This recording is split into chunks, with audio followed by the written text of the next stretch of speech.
Okay, we're testing this live streaming out.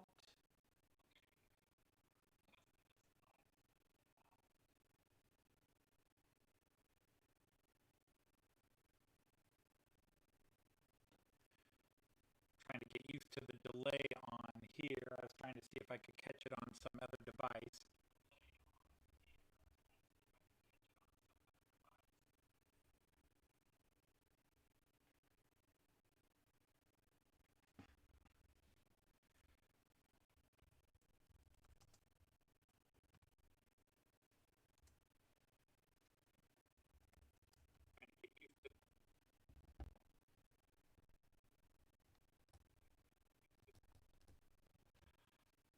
Can you guys hear me? Can anybody hear me?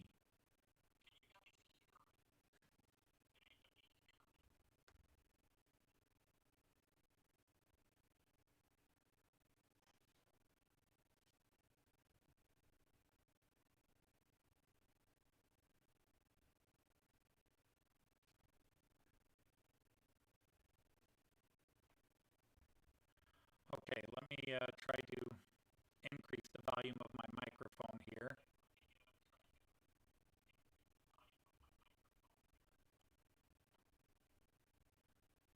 Oh, well, that's okay.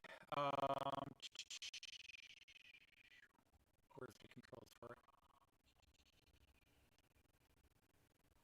Is that better?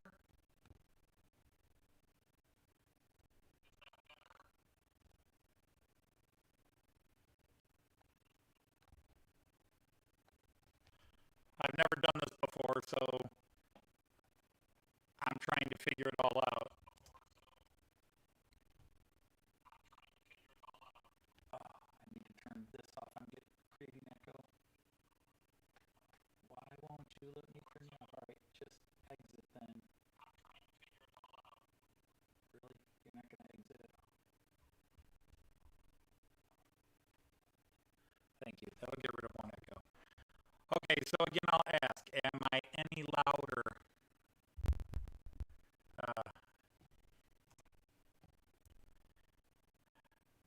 Yeah, like I said, I'm trying to sort this out, and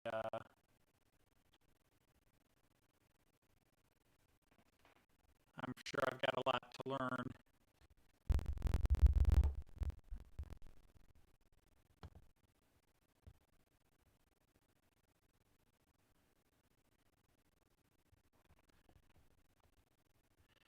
Yeah, that's what I'm hearing too. I'm hearing it very,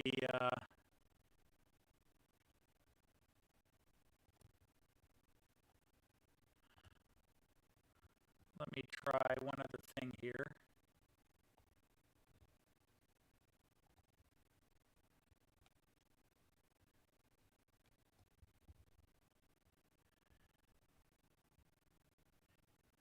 If I try that, does that sound better, or are you getting a echoey effect?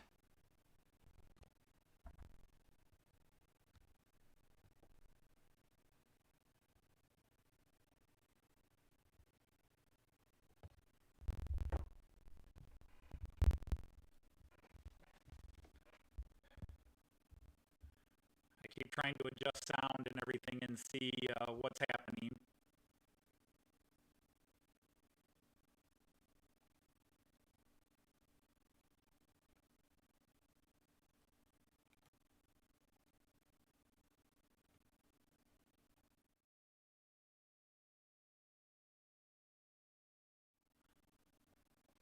Sorry about that.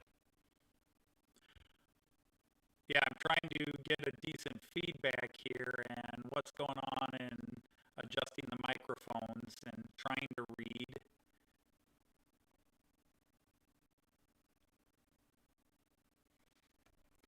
So I don't know if my new microphone's bad or what's going on here.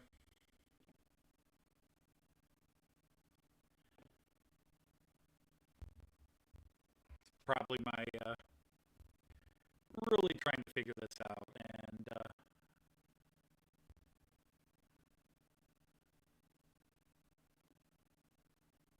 see what's going on here.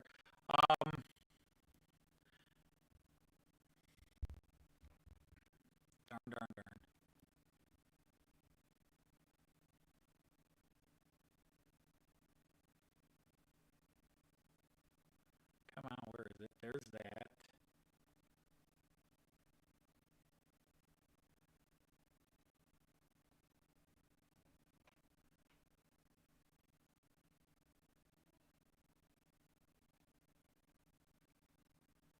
Oh well. Am I remotely understandable, or is it just too jittery and too much vibrato?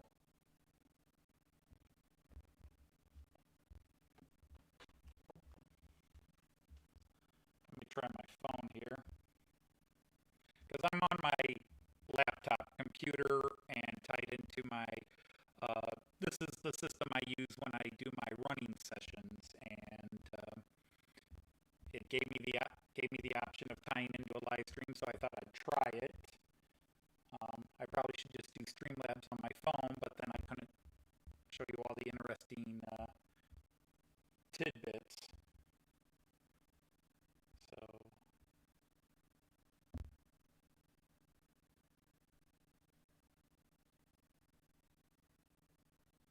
you're probably going to hear some echo in a minute.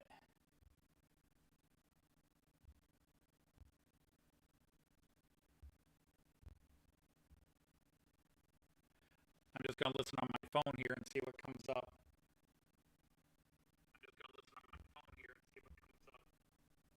Yeah, definitely breaking up. Sorry about that, guys. Maybe Christopher will teach me how to fix this. I'm using OBS on my laptop, and this is the same system I use when I do my running sessions. What you're looking at right now on this particular display, besides my face in the middle, is this is a very poorly drawn view of my layout, and already it's been changed. But as I'm sitting here, I'm looking at the control area. And so to my left would be where it says on your left. So as I'm looking, you're looking. So there's the Delmenhorst station on the left and the Bremen area on the right. Now I have this set up, so hopefully different views will change. This was my 4 basic cameras. And so camera number 1 is called the station. Camera number 2 is the long view. I'm sorry, camera 2 is called the 11 lane view because there's actually 11 lanes of track you can see there. Camera 3 is the long view because basically it's the longest view. You'll see my trains going up. And then camera 4 is called the up the ramp view because my trains come up a ramp here. I was going to start a train here and let you see a couple of them running once I showed you everything. This is my 5 primary train cameras. I actually have 5, although one's not numbered. But you have the station view in the upper left, the 11 lane view in the upper right. In the bottom right, it's the long view. In the bottom left, it's up the ramp. And then in the middle, kind of hard to see, is what we call the station view. You guys will have to let me know. I apologize the sound is so bad. It's my first time trying this, and I don't know how to sort half these issues out.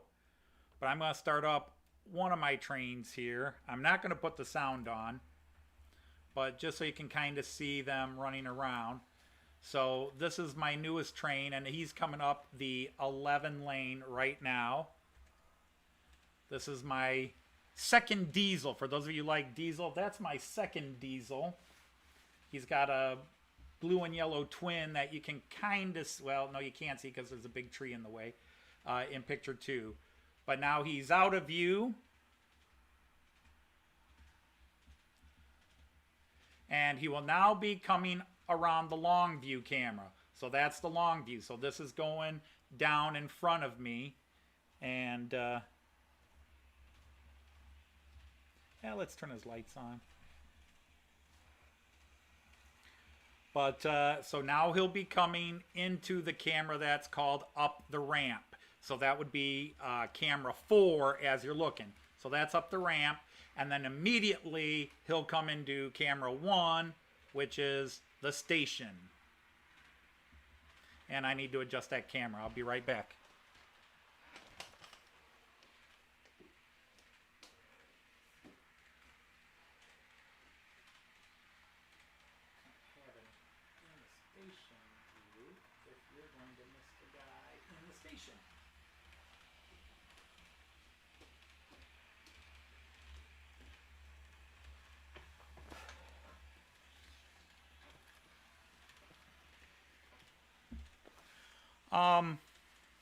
I don't know. I'm hearing a lot of jitteriness when I listen. Usually my videos, the sound quality is pretty good, but I don't use any of this equipment for making my videos. I use my 4K camera and my other video camera and my phone and their microphones.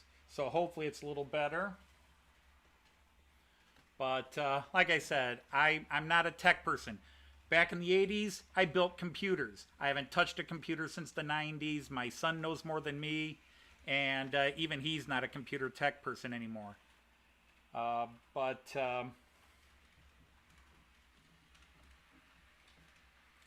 just going to check the list here. You can see me in a couple of pictures. I just want to catch up. Okay, so I just got to say hi, everybody, and try to keep up with the chat, but I probably won't type in the chat as much.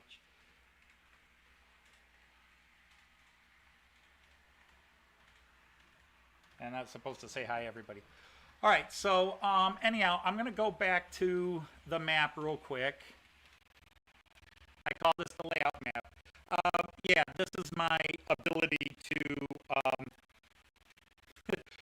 draw with, I think it's Windows Paint.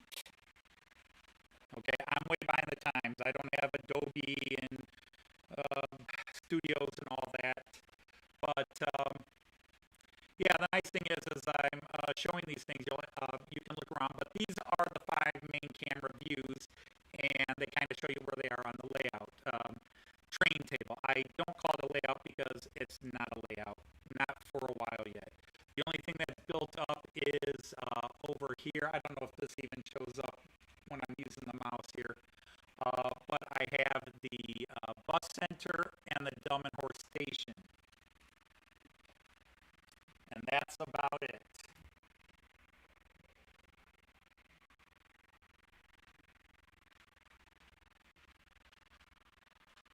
Well, let me see if I can fix one.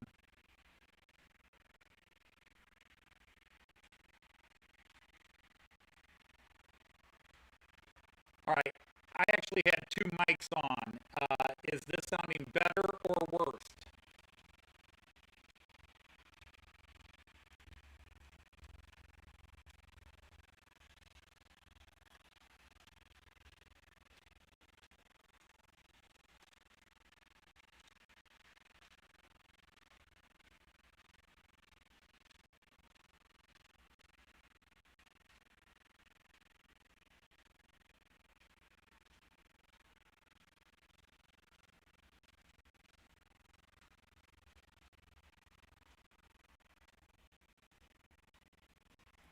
All right, well, I have all the cameras.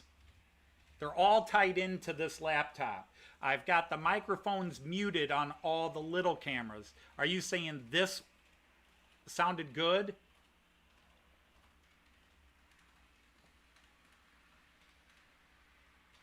So when I'm on this page, you're hearing me fine. Interesting. Very interesting. I don't know why that's the case.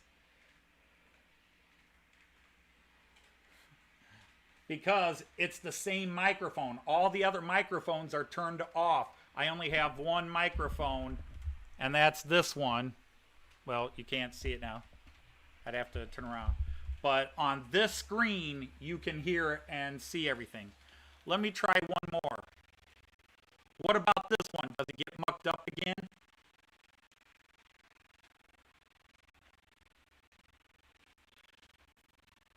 You know you're not talking to 2015 because 2015 always wears a white shirt. He's trapped in that shirt from December 26th of 2015, which is why it's the Ghost of 2015. And yeah, since it's been since 2015 since he's had a shower, yeah, he doesn't smell good. That's why I sit far away from him when he sneaks into my videos. So, all right, the minute I go with, yeah, the main cam off the computer. All right, so let me go back this way. All right, I'll just leave this on. You guys can see me this way. Wow, why is that acting up? Because I've got the camera off no matter what I do. Grr, grr, grr. Even my techie son-in-law doesn't figure this out with me. All right, but now as long as I'm on this screen, it's all good. All right, well, I'll just leave it here then. And maybe I'll kick up one more train going here.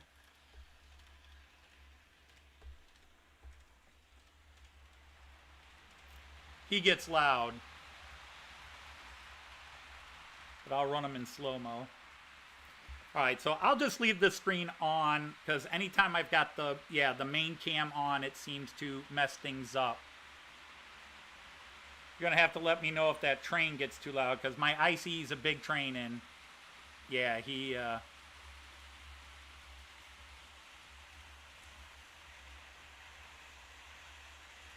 makes a little bit more noise.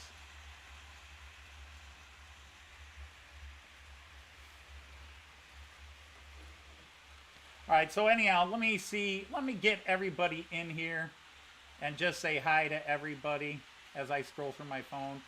Kieran, hello. Tim JD and Tim Surf.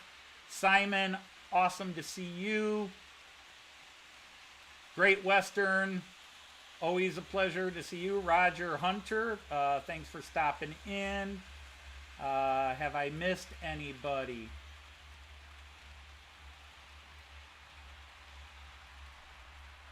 Yeah, Tim Dowd, as long as I don't have my main computer camera on, the sound is fine. I'm trying to figure that out because when I do my running sessions, I don't have any sound distortion or any problem with it. But I tested a live stream a couple of days ago and the sound was jittery. And now we figured it out. When I have the main cam on, it doesn't seem to handle the sound. I don't know. But there you can kind of watch what's going on, and I'll try to add trains. John Dawson, welcome to an absolutely first time live streaming. I'm just running a couple of trains. So let me catch everybody up to speed. First of all, in case you didn't hear my answer, you can tell 2015 because he's always in a white shirt. Anybody who doesn't know about the Ghost of 2015, let me explain the little demon ahead of time. Basically, he's an inside joke to my family. I basically have, I'm not bipolar, I don't have multiple personality disorder, but I definitely have two speeds. I'm either on the go, hyper excited, yeah, or I'm very careful, very quiet, very stern and studious. And basically I have the dreamer, the inventive side, and then I have the more realistic and practical side. And anytime I'm doing projects, because I have rebuilt this entire house, basically myself, with the help of my wife and kids, and a couple of times my brother-in-law, who's a much better electrician than I am. But I definitely have these two aspects of my personality, the more positive, the more negative, yin yang, whatever you want to call them. And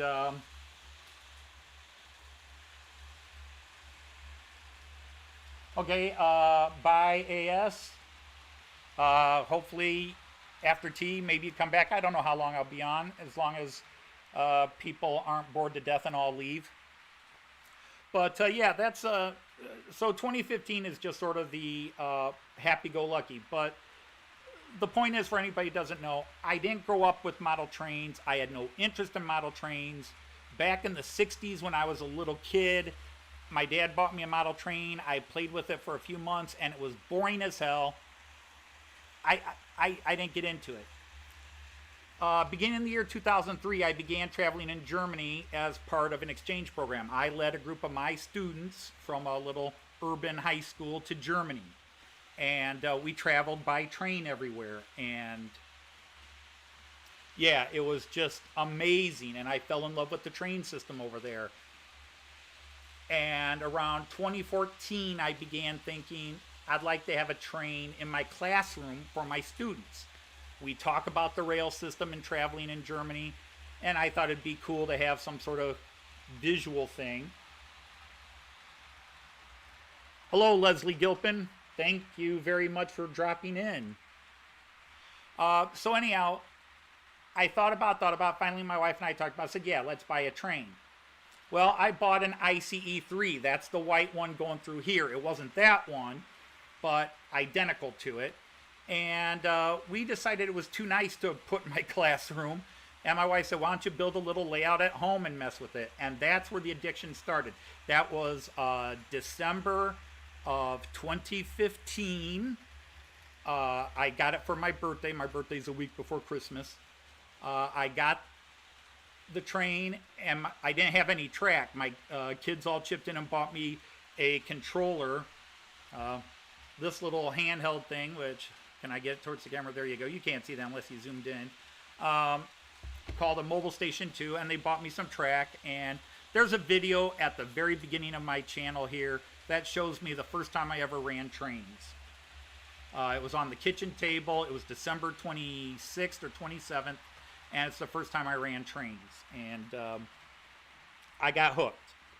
But I am more about the trains than I am scenery. And I love the tech. I think that's what's kept me into it. I love the bells and whistles. The trains make so many sounds. They do so many cool things. I'm not a layout builder. The only thing I knew is I wanted to build the city of Delmenhorst, which is the town I lived in for 15 years. Every June for 15 years. And so I built the train station and just recently built the bus station. So...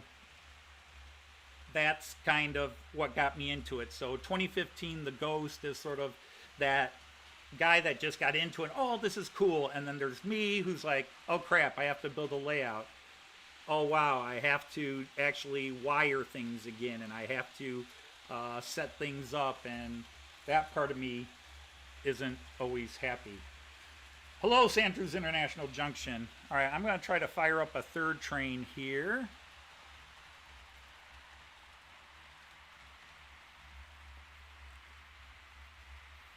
Now, if you're a rivet counter, my layout is not prototypical.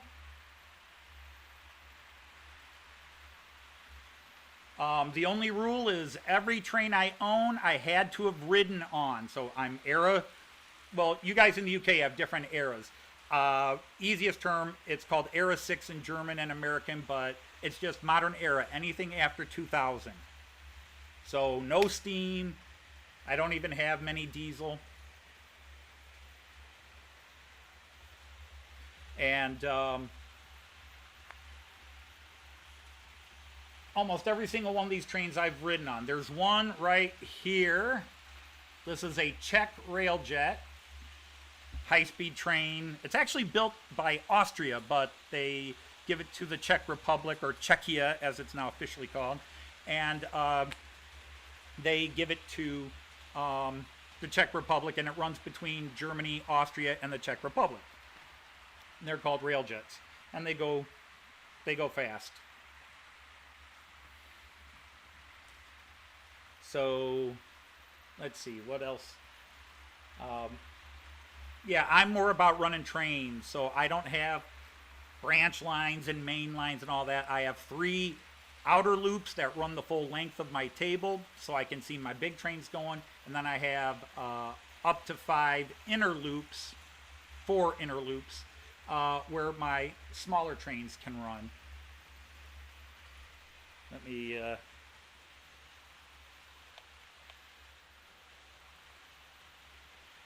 get the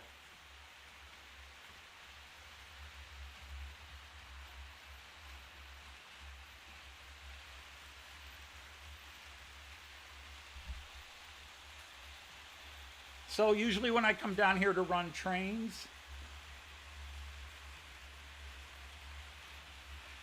well, hello, Moreland Andy. I call you Moreland Andy because there's like 5 Andys that I talk to on YouTube, so I go by some other identifying.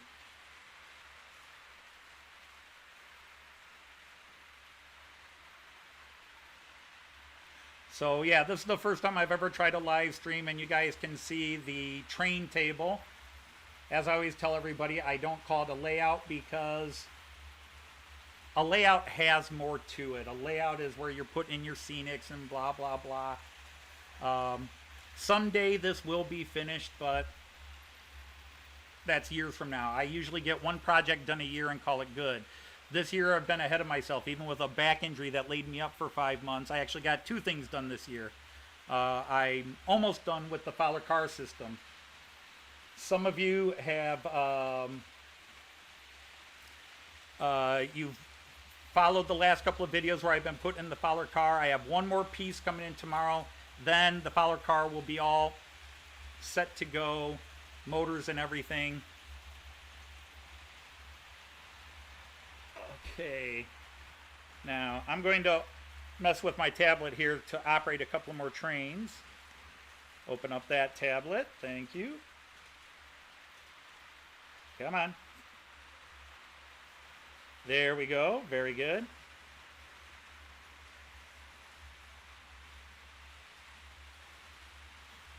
That's what I wanted. Whoops. All right, ladies and gentlemen, we just had a fault indicator because, yeah.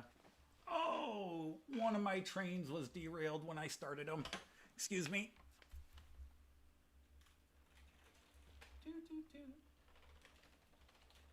I was moving these earlier and didn't catch I derailed one.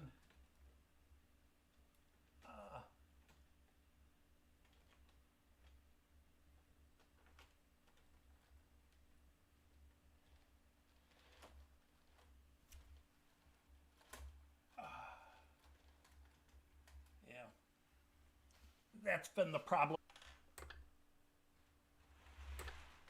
Okay, I'm just going to take this guy off right now. He's been kind of problematic. My metronome, this is a metronome, and this car here, I don't know if you can see the one I'm indicating, it's the front passenger car. He's got a bad connection and he derails the locomotive at times, so whatever. Now, most of you, you've talked to me about it. I do 2 shows. I call them shows. I do 2 shows. One is called the Märklin Outsider. Märklin is the company that makes the track I use, the controllers I use. They're the largest model train company in the world. They also make LGB G-scale trains. They own the company Trix that makes N-scale and what we call DCHO. We argue over concepts of technology, but my track is 3 rail. I don't know if you can see, probably this one's the best. If you go up here, there is a 3rd rail running down the middle. That's actually your main contact. And I'm going to hold this in here. But if you can see that, my trains have a ski on the bottom of them. My locomotives, trying to get that in there. My locomotives have a ski on the bottom. And that makes contact with the 3rd rail. Now the advantage is they also have they have the powered axles and everything as well. So you get a lot more contact. Now if you can gauge the size, and I'm not going to talk, I'm just going to go back to that layout map picture again so you can kind of get an idea where the trains are running, but I won't talk so you don't get the really bad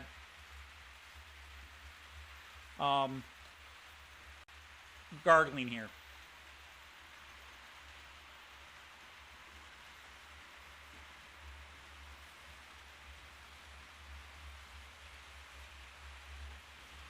All right, this long run in the back is about 22 feet long. And then to your, well, to my right, because you can't see the map now, to my right it's about 10.5 feet. And then on the other side, by the train station, it's 12.5 feet long. And then it makes a big C in the middle here.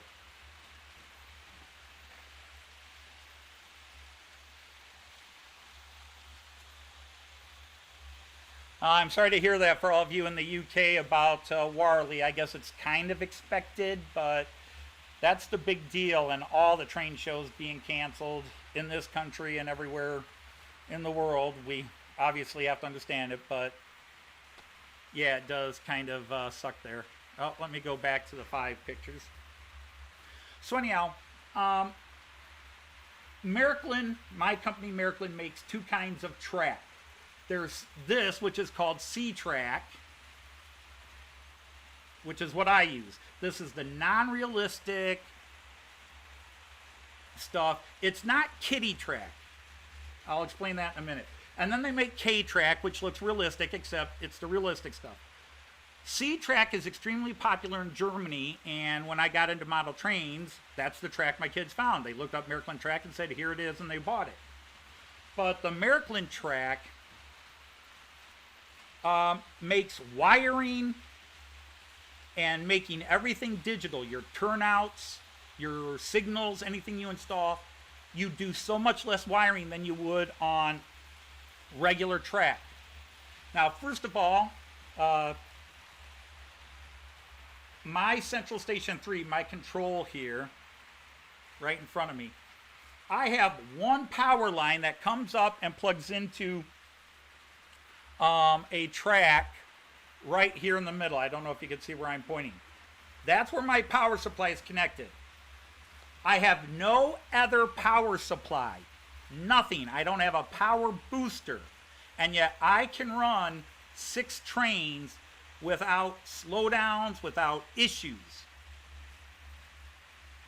But also, all my turnouts are digital that I can control from my control system, and there's no wires below my table. There's no bus wires, there's no drop wires. The turnout motor, the turnout motor goes under the piece of track. It goes under, we call them turnouts, you call them points. It goes under the point. The motor and the decoder connect under the point. 2 little wires connect to a piece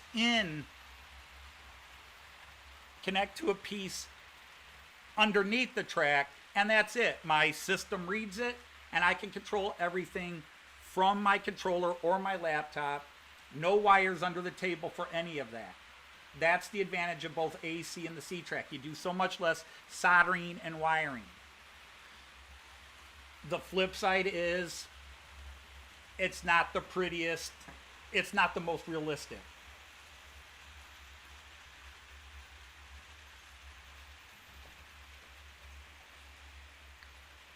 So that's the downside, shall we say, of the C-Track. I know Christopher, if he's still in the chat, he went to the Trix version, the DC version of this track for one of his layouts, and a couple of people came into his live stream as he was showing and going, oh, that track's ugly.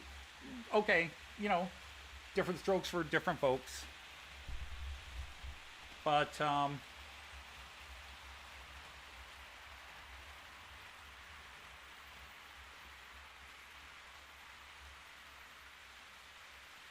it's you know, rule one, if it makes you happy, do it.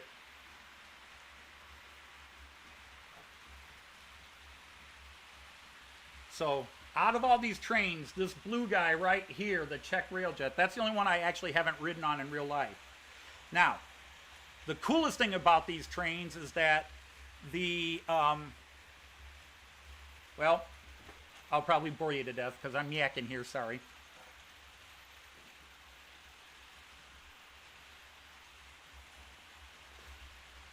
Yeah, now the funny thing is, Torsten, the man who is Miraklin of Sweden, this is the weird thing. Even though his page is called Miraklin of Sweden, it's not because he uses Miraklin trains or Miraklin stuff. He does use some. But Märklin, the German company, which is about 150 years old, they dominated model trains in Central Europe and Scandinavia for so long that in the Swedish language, the word Märklin means model train. So it's the name of a company, but it's the Swedish word now for model trains. So his webpage actually means Model Trains of Sweden. That's just a little off the cuff there. But anyhow, now, Christopher, you already know this. If you're ever dealing with, Germany and you see the trains and you see those letters ICE, you don't call them ice trains. In German, ice means ice cream or ice in a glass. In German, they're called, well, English you'd say ICE, in German you'd say ICE. But yeah, you don't call them ice. You call them ICE or ICEs. So I'll say that once, and if you choose to ignore that, go ahead. But technically that's what they're called. If you go to a German ticket counter and say, I want a ticket for an ice train, they're going to look at you and go, you want to ride in a refrigerated car?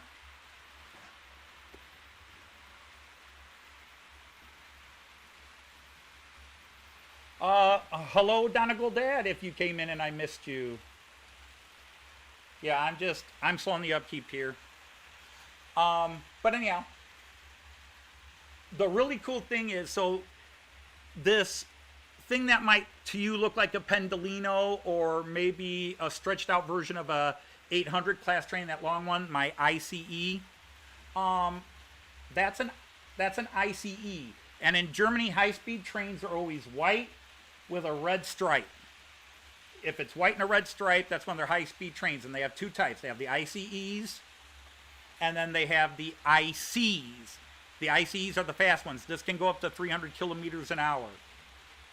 And I've been on one that was doing 280 kilometers an hour once, which is, what, about 180 miles an hour, 170 miles an hour? It was pretty good. But anyhow, losing track here. So I want to get it in camera before I point it out here. Go on, dude. Coming around into the 11-lane view here, as we call it. This white train right here, that is an IC2. IC2s are double-deckers. But that model is the exact train my wife and I rode from the city of Bremen to the city of Leipzig. It's the exact locomotive and cars.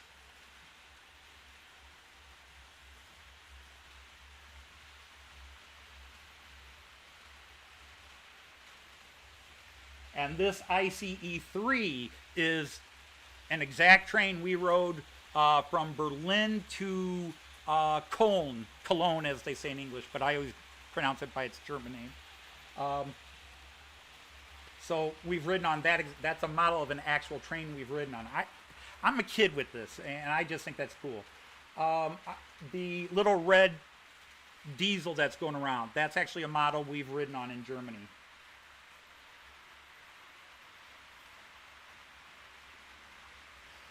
Yes, Kieran, people do call them ice trains, but in Germany, you don't call them ice trains. And they are high-speed trains. The other thing, and Christopher can back me up on this, is you can't call them bullet trains. That's only the Japanese train. Some people call it the German bullet train. Nope, that's only the Japanese train. Oh, this tree is leaning too much, so a little deforestation going on.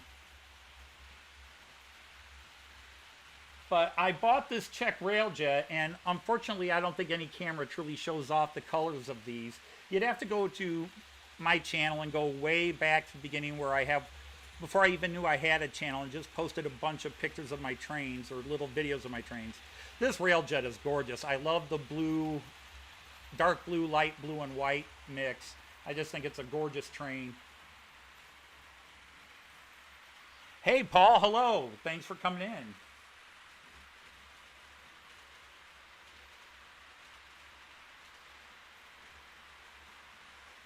Yes, I know the depot you're talking about, Leslie.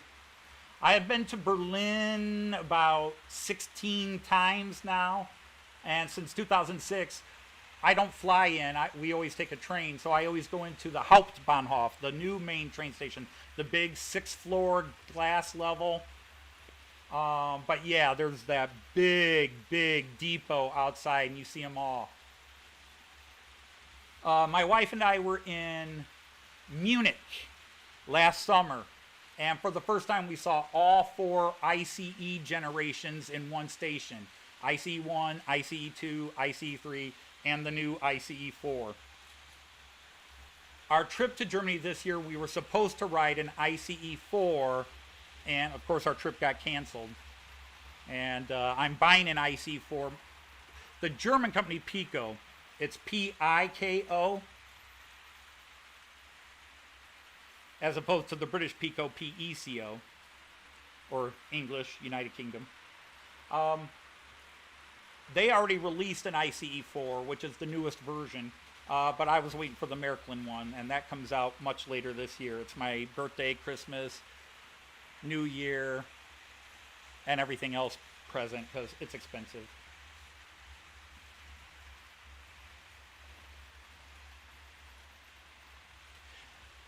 Yeah, Sandros, I heard that too, that an ICE is now going to go into through France and into England. I was shocked to see that.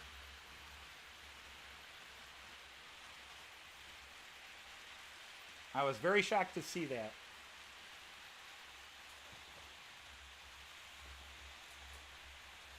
Now I'm going to stop everything for a second. All right. Because the hard part is getting this guy to connect. I have to turn the power off so I don't short anything. Now, why don't you cooperate? I should have sent this back, but that means going to Germany with it. There we go. Now, are you completely on? Because this car creates so much problem. So let me try this and see if the guy is willing to go again. Nope. He derailed again. Darn it. I feel like doing a Monty Python bit off camera. You're being a naughty, naughty, naughty boy. If anybody knows Monty Python. Ha. All right, fella. For some reason, you're being difficult today. Your chance to be on international TV. And you're blowing it. That's the metronomes for you, I tell you. All right, let's get everybody else going. Yes, I know there was a short central station. I was on top of it before you.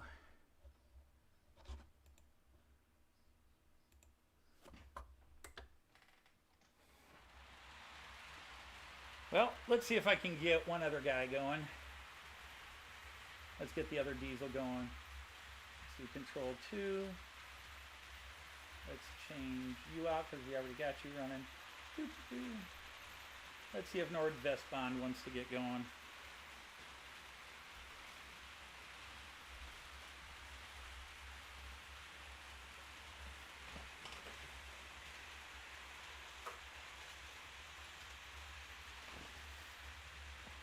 I don't know if you can see it because there is a bridge.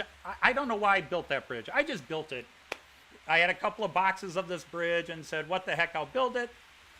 I have absolutely no place to put it on my layout. I have no real plans. But I built it anyhow, and now I just set it over there. But you can see another diesel, the Nordwestbahn.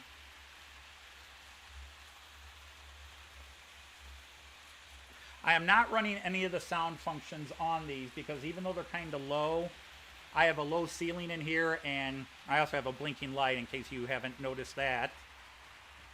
I probably should have warned you if you have if you have epilepsy to watch out for that.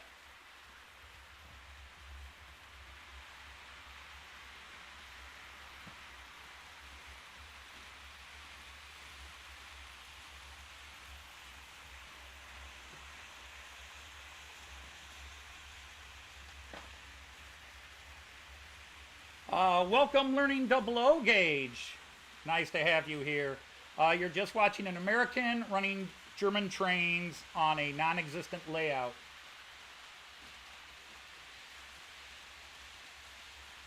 So for UK 00 guy, thank you for seeing a different part of the world. But yeah, I'm a very German, everything German. 3 of my grandparents were born in Germany. So the Dodge is from England.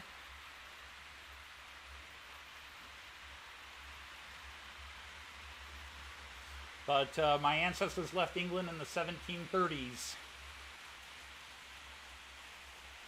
But the truth be told, you can't find a lot of American history where somebody with the last name Dodge was not involved.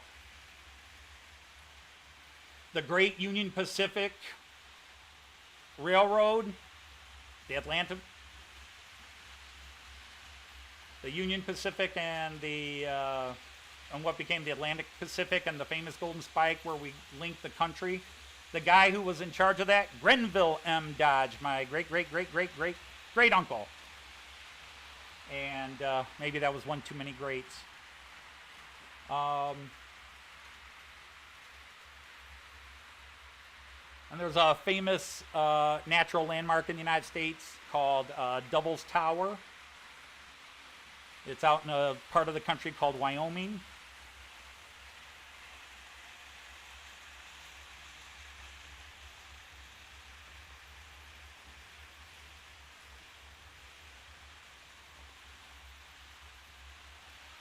Unfortunately, the bridge is too tall for the ramp area, Paul.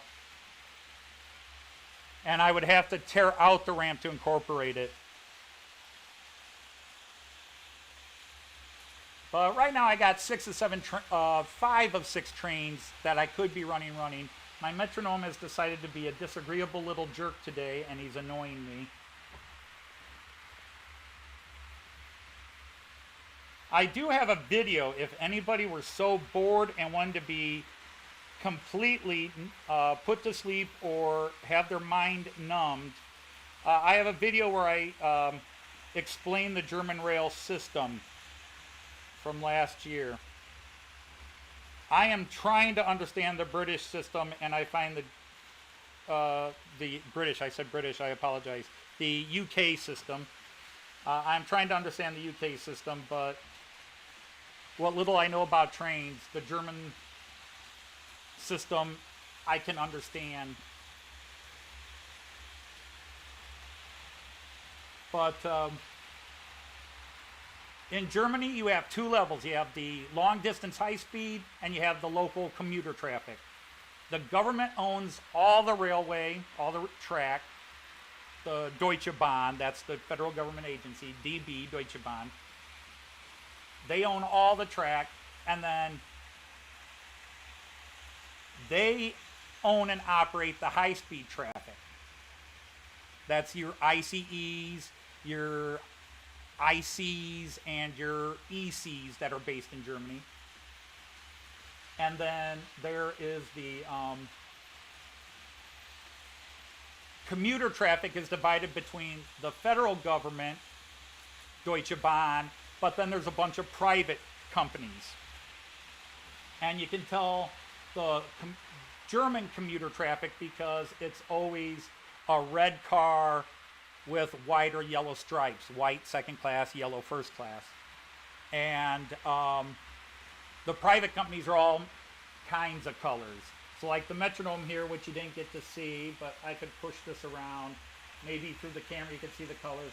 Several of the companies are blue and yellow combinations. Like the little diesel over here is a company called Nordwestbahn. Metronome handles traffic between Bremen and Hamburg and some of the small towns in between and off. That's the phone, somebody will get it.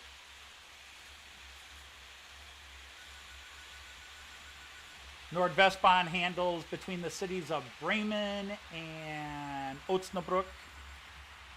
So Sandrews, I think we just talked about that. So whenever I would take my students to Osnabrück, we would ride one of those little diesel Nordwestbahns. And there's all kinds. There's dozens of them.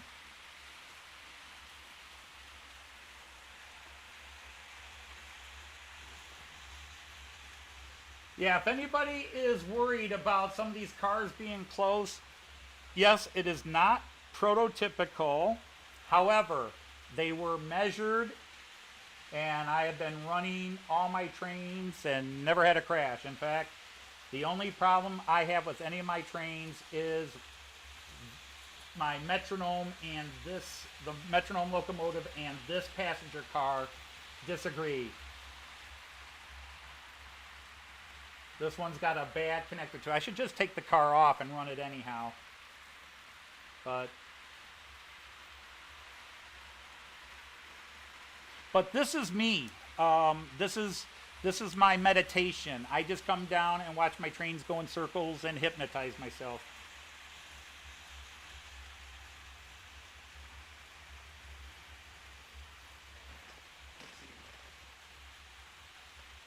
Now, anybody who knows me knows I talk about how lazy I am. I really am lazy.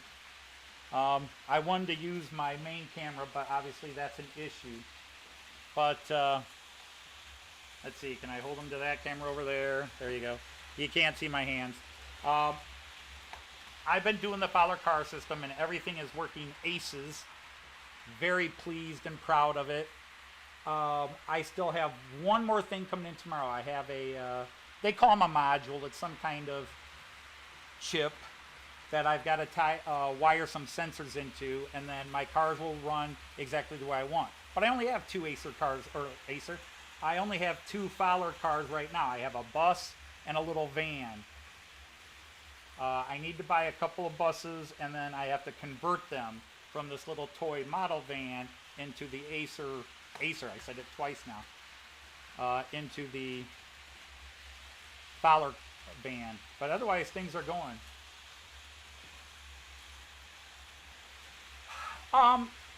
Yeah, Leslie, big basements, especially in this part of America, basements are common. Again, this was just your normal cellar basement, just a big, dark, dank place, and the people who owned this house before us 30 years ago finished the basement, and then I rebuilt it 3 years ago. We had a major water damage problem down here. We had to have the whole basement floor dug up and a new what they call weeping system, drainage system put in, and then I had to rebuild everything else. But it's much brighter, cleaner, nicer down here. But yeah, we have this basement.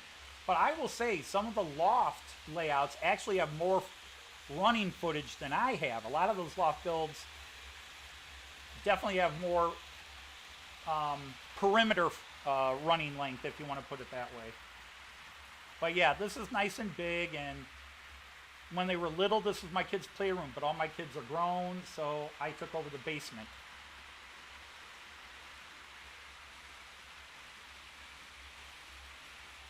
But the funny thing is, I mean, this is cultural difference.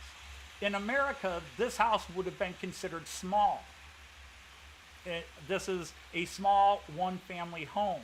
It was what they call starter home. It was 2 bedrooms, 1 bathroom, an attic, and a basement.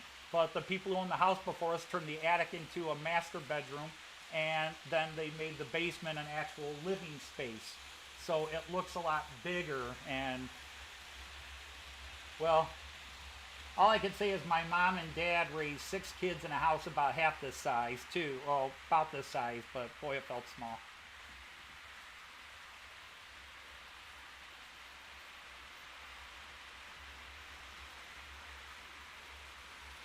Leslie, I am in Toledo, Ohio, and that probably means nothing to anybody. Toledo, Ohio is famous for 4 things. The only one you might know is the Jeep. The famous World War II vehicle, the Jeep, was built here in Toledo, and Jeep Wranglers and a couple of others are still built here in Toledo. And then there are 2 famous American performers. If you ever knew the American TV show MASH, that Korean War hospital show, and again, I guess if I can know young ones and Are You Being Served, maybe some of you would know MASH. The character who played Klinger, Jamie Farr, was born and raised in Toledo, Ohio, and I actually hung out with some of his cousins when I was young. And the famous 50s performer, Danny Thomas, was born and raised in Toledo, Ohio.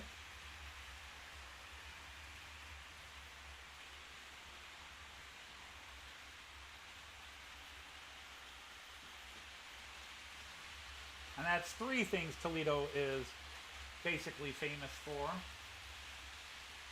And then we used to be known as the glass capital of the world because more glasses and stuff made with glass was made here than anywhere else in the world. But all those industries have long since moved to Mexico and China.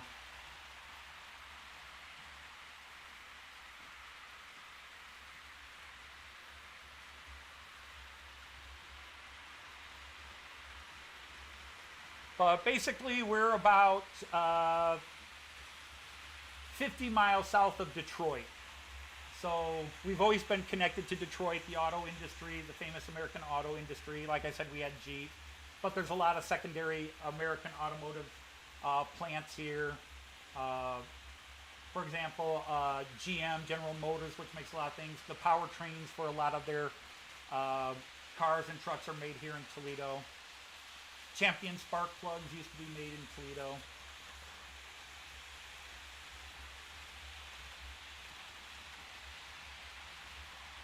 But when I am 56, when I was 14, Toledo had a well, let's go back further. When I was 6, Toledo had a population of about 400,000 people. 450,000, excuse me. 450,000. By the time I was 14, it was down to 383,000. Now it's barely 300,000. So a third of the population of the city has disappeared in the last 50 years. And yes, the Class 66 is made by GM.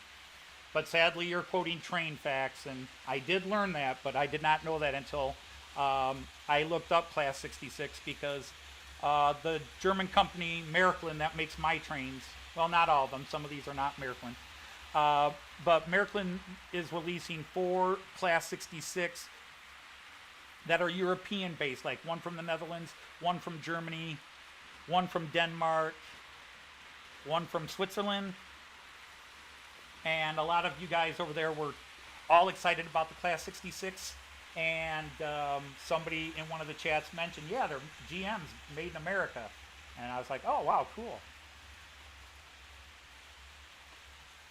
Hello, Antonio Bentic. Welcome to my first ever live stream, and hopefully not the last, but we'll see. I just felt like experimenting, and suddenly a bunch of people were here, so I'll yak until people get sick of me. We've got 22 people here for the first time.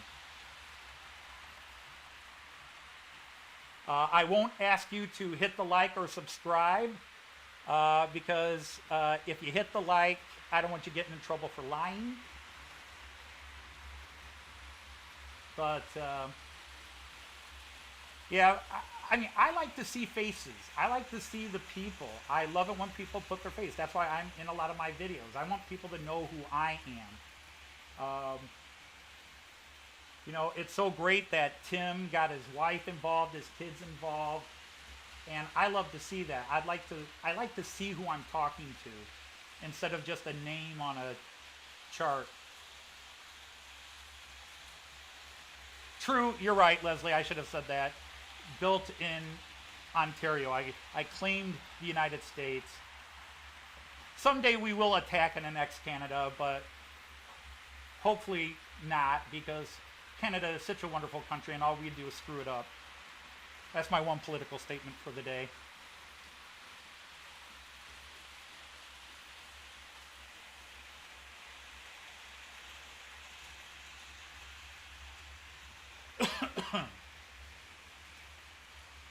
If the question to me is the new big boy, the Märklin new big boy, I've got 3 words to describe the Märklin big boy.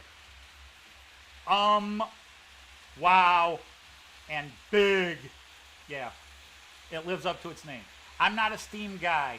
I do have one steam locomotive, but it only comes out in December.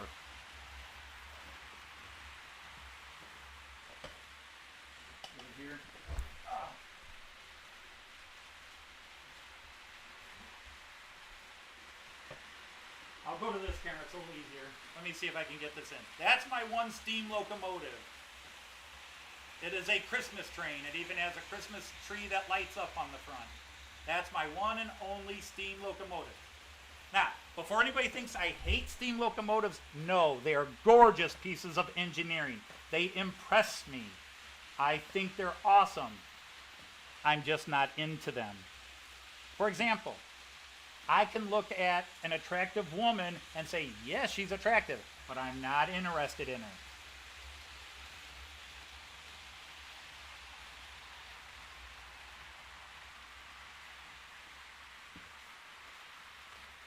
Leslie, everybody says that, but if you go on my videos and look at my face, I'm not exactly going to win Sexiest Man Alive in the 15th century, much less the 21st. And this voice, when I hear my voice, it's fingernails on a chalkboard. And the funny thing is, when I was in college, I used to do, the college I was in, I did the radio news for them. But of course, you'd change your voice then. It'd be like, ladies and gentlemen, welcome to WONU 6 o'clock news. This is Anthony Dodge reporting. In the headlines today, President Reagan has recently announced that he will be sending troops into Panama and blah, blah, blah, blah, you know.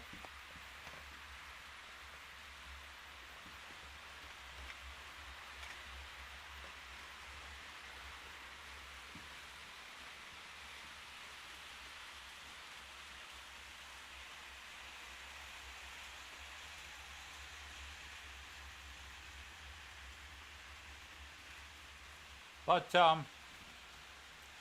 I don't know how well you'd hear me because I have all the microphones of the cameras turned off other than the microphone I use for here.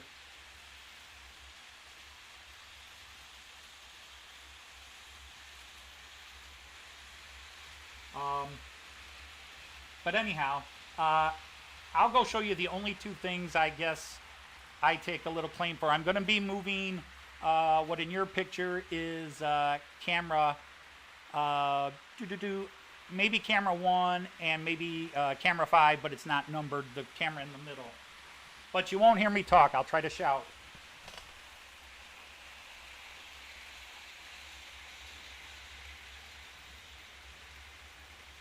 What I'm going to do is show you my two main things I've actually accomplished building on this station, or on this train table. My train station and my bus terminal. And these are, well, the station is 100% accurate. The bus terminal, 85% accurate.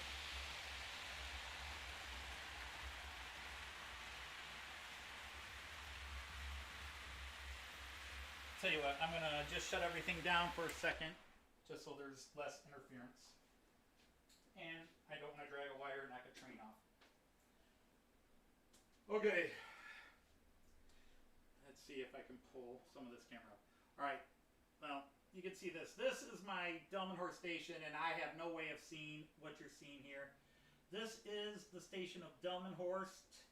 Delmenhorst is a small town, well, small, 80,000 people. I don't know what you're seeing right now, but this is the platform area. It is subterranean. So I'm going to try to put this in here. I know it's dark. I didn't turn the lights on to it. But that is the Delmenhorst station. I'll probably have to readjust this camera. That's at least part of my station. Again, I have no way of seeing this when I walk over there.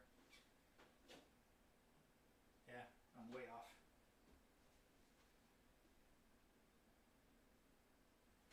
Yeah, let's try this camera. I have a little bit more play with this.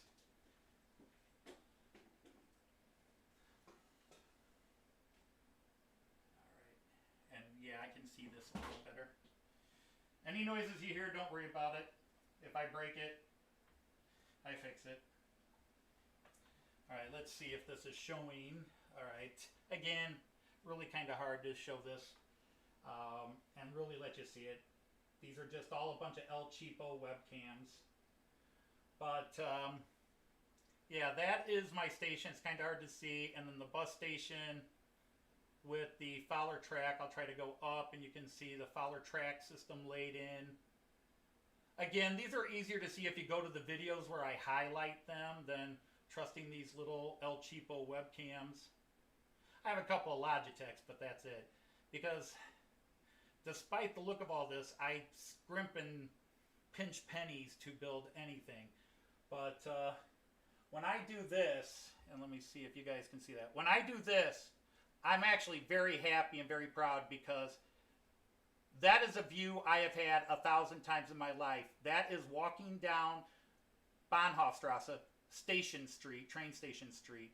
And that is straight out of Delmenhorst. That just, when I see that, when I saw it for the first time lit up with the signs, and I don't have the signs plugged in right now because I've been doing other wiring. Again, I don't know how much that really showed off. Let's get this back into place. Don't watch the man with the camera. That'll work. Like I said, it is really better if you just go and see my videos, and I'm not trying to pimp my station, my channel, because a lot of people join and a lot of people leave because it's not their cup of tea, and I understand that. I'm not a... My modeling techniques are not good. Anybody sees me hold a camera, my hands start to shake. It's really...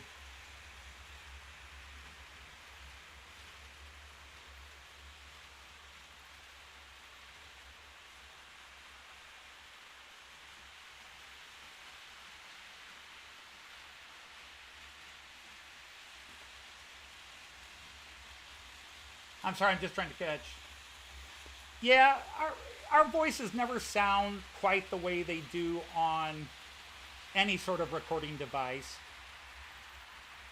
But, yeah, when I was young, I had a slightly high-pitched voice, and puberty didn't really change much to it. I will say that when I teach, I do go to a lower register. I definitely go, all right, class, today we need to get started and we're going to do this. And my dad had a beautiful bass voice.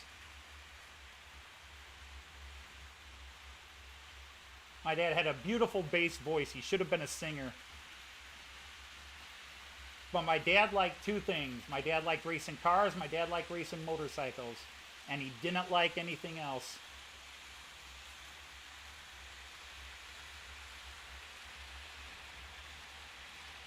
Oh, yeah, I know. Yes. Yeah, you build for yourself. And I'm competitive in a lot of things, but when it comes to layouts, I'm not competitive. I look at, I don't want to insult anybody or by leaving them out. But let's take somebody like Everard Junction. That man is so amazing in what he can do. Luke Towan from Australia. Even you, Tim Surf, you have amazing skill in what you do. Now, if I sat down for 10, 20, 30 years and did what you did, maybe I could catch up to that skill, but that's not where my skills went. My skills went into other things. I'm a writer, I'm a historian, I'm a teacher, I teach German. That's where I put my skills to use. And I've only been to trains for 4 years, and the thing is, I like trains more than the other stuff. The Delmenhorst is just the one thing I had to build because it's the first city I visited when I was in Germany. I stayed there, and it's a love affair. It's a little town that actually got voted ugliest city in Germany about 15 years ago. It got voted in a magazine, ugliest city in Germany. And it's my German hometown. I love that city. And I wanted to bring it home with me. But otherwise, I'm into trains. I think the reason we all are. You like trains.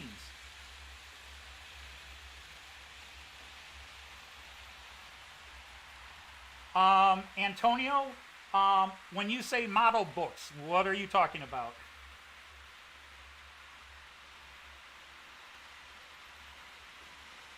If anybody knows Lord of the Rings, I'm an elf from Lord of the Rings. We don't like to give advice. Half the time I give advice, somebody says, it didn't work, and then I feel like a jerk. I was like, well, it worked for me.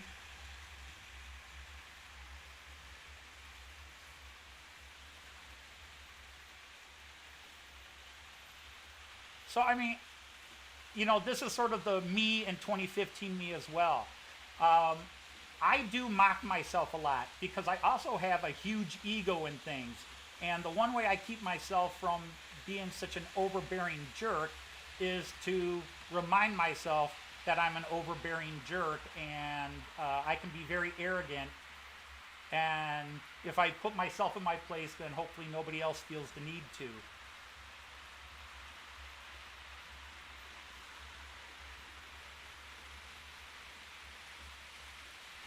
Well, that's an amazing skill to have, Paul. Those are two very important things that put a lot of what we do in perspective. To be in search and rescue, I can imagine that, but that's a job right there. And then the medical side of it as well. You do something that's just amazing.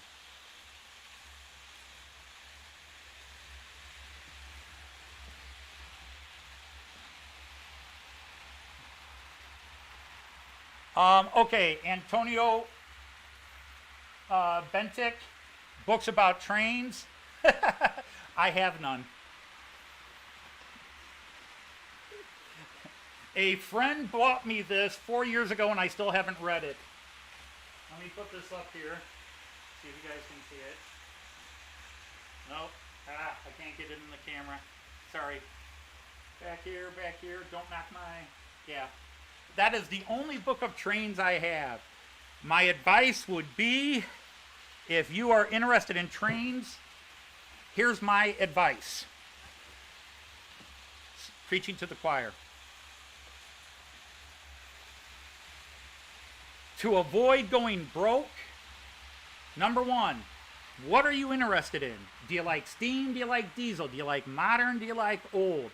Find that thing that really attracts you. And then the internet is so full of resources. As far as train books, I'm sure there are books out there that explain the German railway system. I have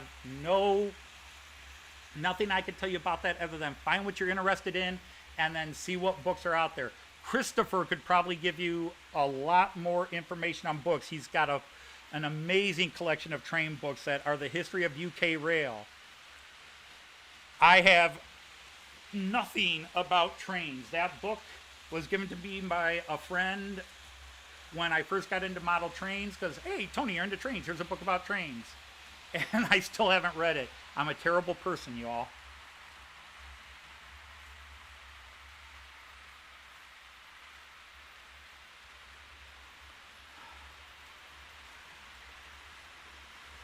Well, let's see, since a couple of people mentioned it.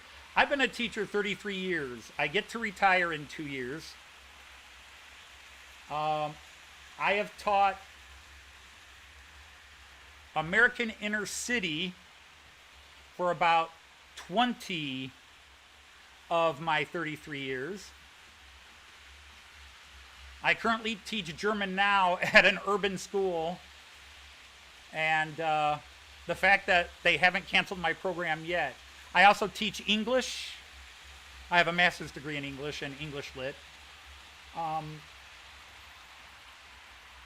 But I got to start teaching German about 17 years ago, and that's where my heart lays. I've taught history, psychology, social studies a bit, but German was just a fun one to do. I got to teach all my kids. That was probably the greatest thrill as a teacher. The two greatest thrills as a teacher. I got to teach all three of my kids through high school. 4 years, 4 years, and 4 years. That was awesome. And then for 15 years, I ran an exchange program and took a bunch of these inner city and working class kids to Germany. And probably 150 kids went over those 15 years.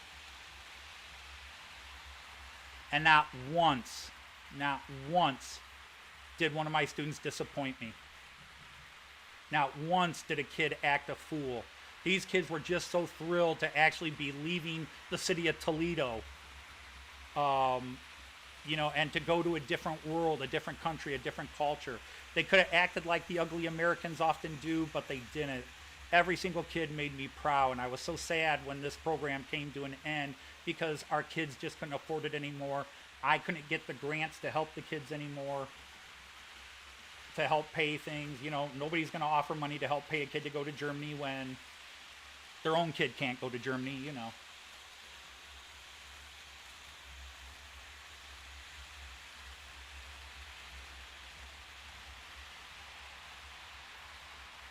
Oh my goodness, Jim. I was talking about layouts.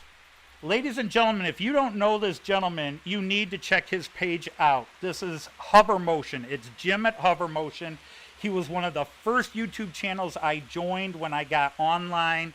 His layout is amazing. His tech is amazing. I seriously, if I met this man, I would bow down like an old Arabian satrap meeting the king. I would just be, we're not worthy, we're not worthy. Seriously, Jim, it is an honor, literally an honor to have you in my room. It's great to have everybody here. It's just, I have been on Jim's channel forever, and if you haven't been on his channel, go to it. Check everybody's channel here out. I don't want to be mean, but Jim happens to do German trains like I do. He knows Märklin, and he actually does the DC, so he does Tricks and Fleischmann and everybody. Now that I've said all that, Jim, I expect some money.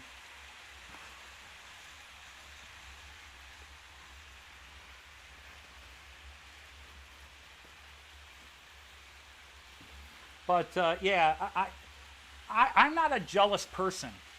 If I see somebody who does something better than I can, I'm very much, oh, that's cool. Show me how you did it. I love what you did. That's great. I don't have that jealousy bone. My father taught me, one of the few positives my father taught me was if somebody can do something better than you, acknowledge it. And if you can do something better than somebody else, show them how to do it.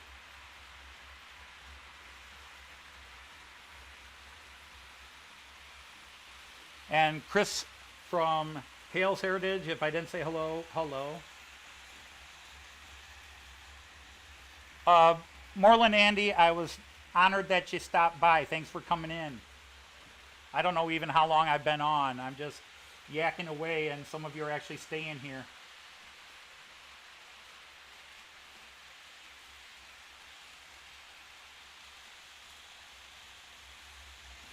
And Damien, I'm sorry I did not see your comment because I talk too much and don't read enough. Yeah, there are. The truth is, I find Google Translate works even in those specialty cases fairly decently, not where I would trust them 100% of the time. Now that a couple of you have put me on it, my wife and I were actually supposed to be coming home from Germany today. We were supposed to have left May 27th, and we were supposed to be coming home today. Obviously, we didn't go, and we understand why. And please do not say, I'm sorry to hear that. People have died during this crisis. People are losing their jobs, their houses, their money. I lost a trip to Germany. I do not feel bad. Disappointed, sure, but hey, I've got my house, I got my trains, I got my health, mostly. And, but I think next year when we go to Germany again, I'm probably picking up some rail books.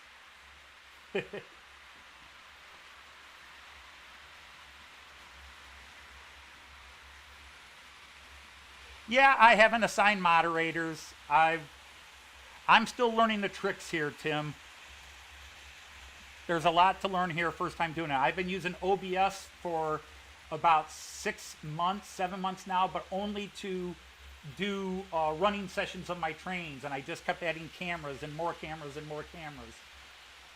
All cheap, because I could spend $200 and get a really good web streaming camera, or I could get 5 really cheap knockoffs. And I'm one of those people, if it's for something important, I'll spend the money and get the best rated.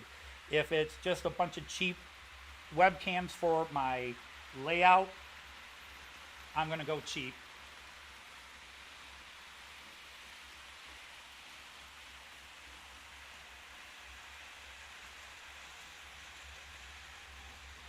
I currently subscribe to about 200 channels, of which 170 are UK trained people. And only Jim Hovermotion does German trains.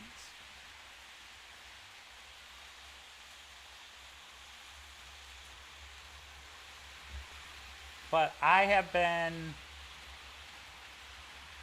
blown away by, I don't know, maybe it's something in the UK personality. I mean, I grew up on a lot of British humor. You know, mostly Monty Python, Fawlty Towers, but even other shows. I knew of Morecambe and Wise. I never saw the Two Ronnies until recently. We had Are You Being Served here, which when I was young I thought was very funny. And then The Young Ones. And I don't know, maybe I just relate to British humor better than American humor. I don't know. By the way, The Young Ones is still awesome.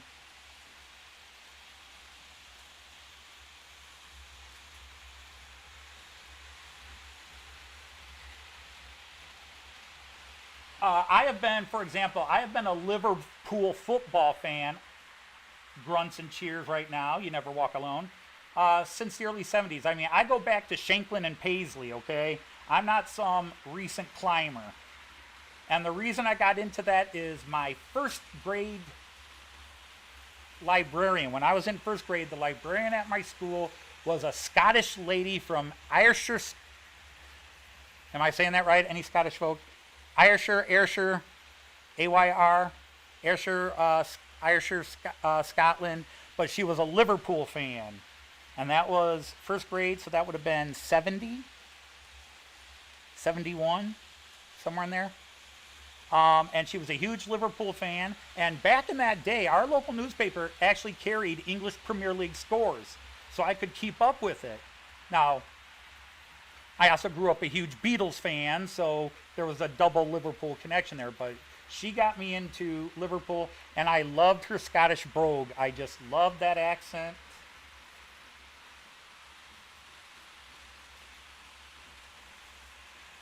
And I was Tony, so it was like, no, Tony, you've got to pull your trousers up.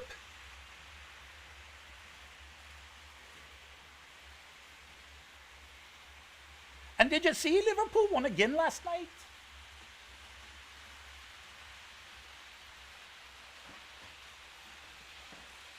Well, Tim Dowd, if it makes you happy, because I was a Liverpool fan, all my children, when we would have the Pro Evolution Soccer or the FIFA soccer games, I was always Liverpool.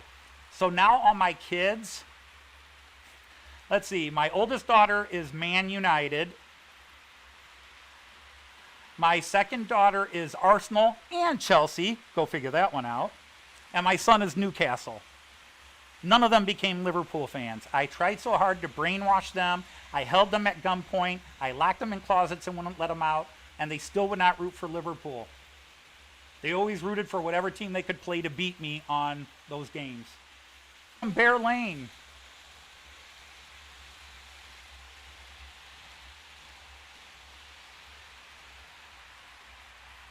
So if any of you have never seen this type of track before, I explained it earlier. It's called C-Track. I have videos, which if you really want to bore yourselves, you can go back and look at it.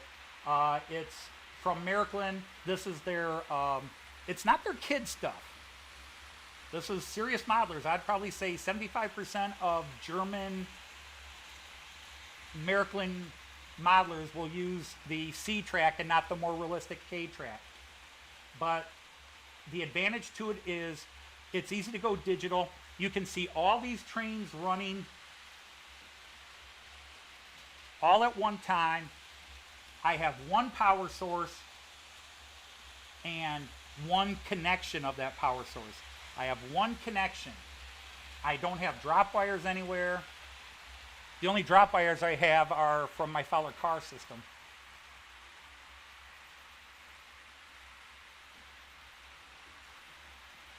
I have currently 12 locomotives or trains.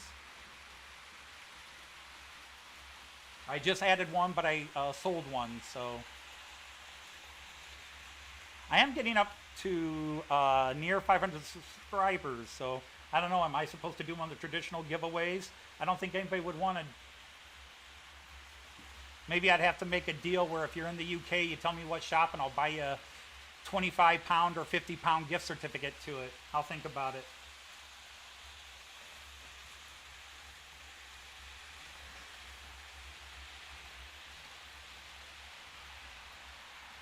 But as I said earlier, this is my meditation room. This is my transcendental room. I come here, run my trains, and just vegetate. And I got a couple of friends who'll come down, and I haven't seen them in a few months. But we don't have a local club. There is no local model train club. The closest club is 90 minutes away, and they're all American trains. They don't do European stuff. They're not into European stuff. And then the closest European model train group is about 2 hours away. So it's a bit of a drive to go to the meetings. But unfortunately, I quit that group. I joined them and was a member for about a year, and I quit the group. And I know some will say why. Because even though it was a train club, every meeting felt like a KKK meeting and not a model train meeting. It was the most racist and hate-filled group of men, and they ran their trains and just talked about every minority in the world and how they're ruining the world and only white people. And I'm sorry to bring up any politics like that, but no, I don't want to be a member. Just because I'm into German trains doesn't mean I'm a Nazi. And I really could not put up with that, so I quit the group.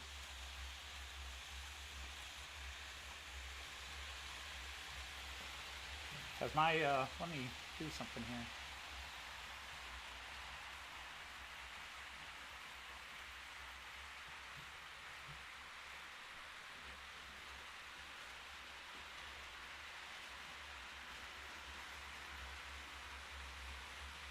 Okay, yeah, my chat line. Antonio, Schuco is a company Märklin bought a long time ago, and they make train scale cars. They make N scale, HO scale, and I think even O scale cars. That's all Schuco makes is cars for model train layouts. I'm sorry, my chat froze up, and so I did not see anybody here.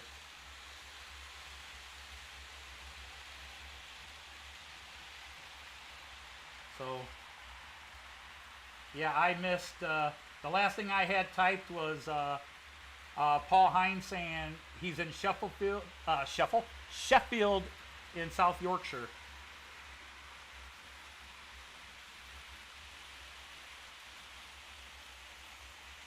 Bear Lane, very nice of you to say. I'm trying to catch up with all this because it froze up on my cell phone here. So let me see.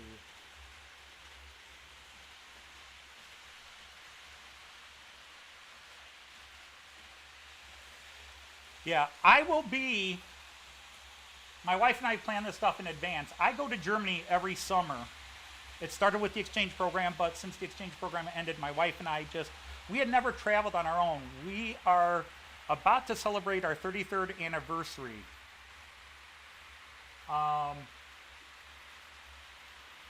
She's not here, so I can get away with saying this. Our marriage is living proof that men are superior to women. And I'm going to say this. I was smart enough to marry her. She was dumb enough to marry me. And we'll leave it at that. But somewhere there is a painting of her growing very old that she's keeping locked up. That woman hasn't aged in 33 years of marriage and 3 kids. Anyhow, I'll finish that thought and then answer a couple more questions. But we go to Germany every year and we plan our trips. But in 2022, yeah, that's, 2 years from now, we're actually coming to the UK for 4 weeks. We're going to be traveling throughout the UK, and there's a lot of you we'd love to meet that we've chatted with, because other than we're going to spend, we'll try to see a bit of London for a couple of days, and we're going north to south all the way up to Scotland. But it's just 4 weeks, and we have nothing specifically planned. We're just going to hit the road, and we will plan on riding the trains. I don't want to try to rent a car.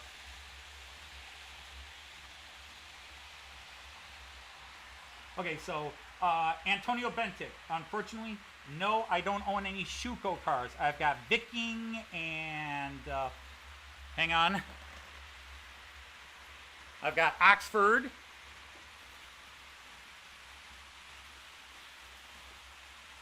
Antonio, I lied. In fact, I have 2 brand new Schuco cars.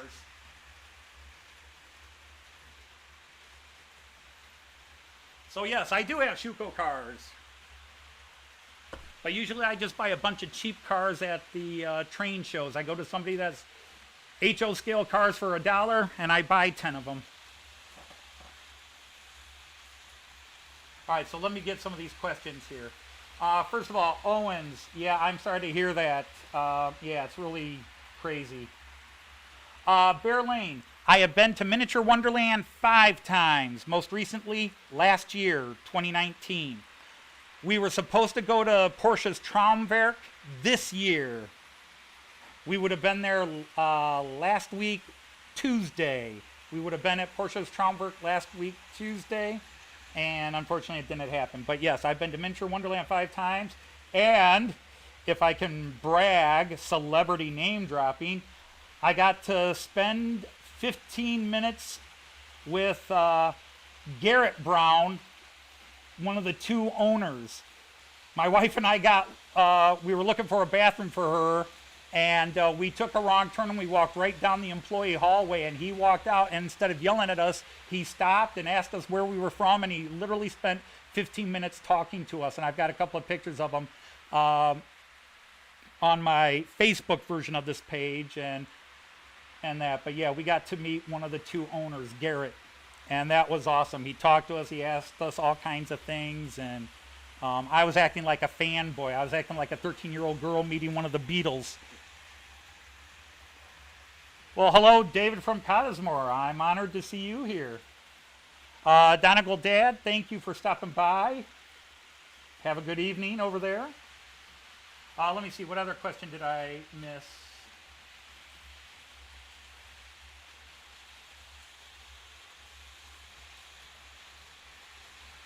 What loco would I get if I have not already got it? Kieran, 2 of them. Now, one I'm going to get. It's the Miraklin ICE4. It's coming out sometime around November. That's the big, fancy Miraklin version of the ICE4. That's the dream. The impossible dream, the one that I can't get, is there is a locomotive from the Czech Republic.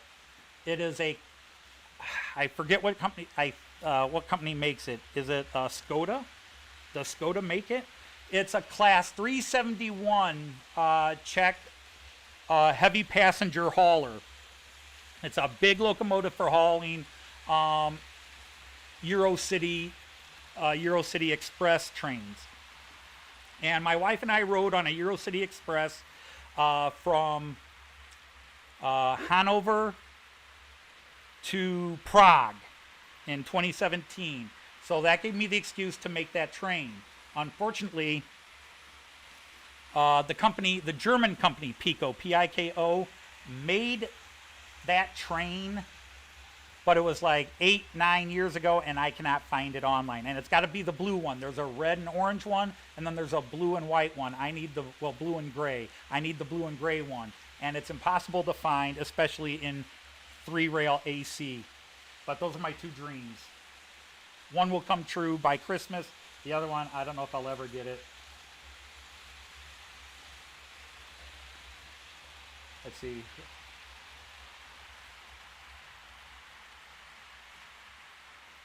David Jones. And I think I deserve an award because I am a sarcastic person and snarky. And in the years since I began following your wonderful channel, not once have I made any kind of monkeys joke. Not once. And I'm not making one now. I'm just pointing out I never made a monkeys joke. Yeah, I know it was Davey, but still, you must have been tortured with it sometime in your life. But yeah, the follow car system, I'm very pleased. I had to, it's actually easier not to use the track. It's actually easier not to use their preformed track because you can design anything you want with that follow car system. Unfortunately, they're, because I have a 1/4 inch foam board underneath, I couldn't put the guide wires in. They would, over time, the push would have pushed the wires, they would have sunken into the foam. And so I had to use their roads, and then I had to make my own special pieces of track. And I know enough electronics and electrics in this case that I was able to jerry-rig a couple of special intersections for the buses to work. I mean, I usually play very humble and very stupid to keep my ego down. But yeah, I'm very, what is it you guys say over there, chuffed? I'm extremely chuffed with how it came out.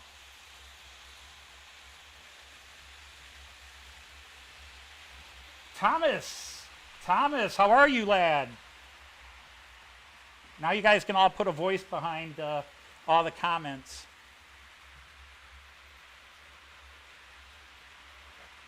Yeah, David, I wasn't going to do the deep sea one either. Like I said, I wasn't going to make either. My last name is Dodge, which is a famous car company, and I am related to the car company. Not enough that I got money from it. But it was my great-grandfather's first cousins who started the Dodge car company. Unfortunately, my great-grandfather helped start the Dodge car company, and then he got into a fight because Dodges don't get along with each other. And he quit the company, and then he went bankrupt during the, well, he died, and his son went bankrupt in the Depression, so we're the poor side of the family. The only good thing is we're the only living side of the family because all the people that were associated with the car side, they were all rich, but they're all dead, and their money is in a bank in Colorado, and nobody can have it.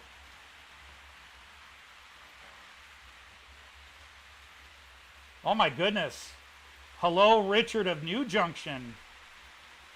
Richard Watson, nice to have you here. I am honored. Wow, I've got 3 of my favorite pages. Well, now I'm playing favorites and hurting feelings. I can't do that, but it's 3 pages. In fact, if you want to blame anybody for me ever being on YouTube or thank anybody and why you think, I don't know. It was one of the first pages I joined was Hover Motion.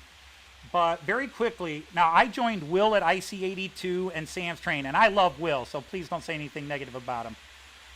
I love Will. As a father, I think he was cute. He's gone through some crappy things in his life because of his sexual orientation and everything. And but I love his love of trains, and that's one of the things that really helped inspire me. But Richard has long since taken it down, probably because I told him this. But Richard, one of the very first videos he put up was a video that kind of rang true with me, where he talked about, he was posting videos because you're up in your loft all the time and you're kind of alone and you just kind of want to share the world. And that's how I am. I got a great family, I've got good friends, but once I do model trains, I'm alone here, I'm on an island. And watching Richard's video talk about that, that's when I said, my wife actually turned to me and said, why don't you do that, honey? Why don't you start a channel? And I was like, what? Why would I start a channel? People will laugh at me. And she says, well, why don't you just do the bits you do with the family anyhow? And that's stuff like the Ghost of 2015. And yes, by the way, since it got mentioned in the room, David, your most recent video was brilliant. You know I like all your videos. And people, I'm not a flatterer. And I know in England the word flattery has a bit of a negative connotation.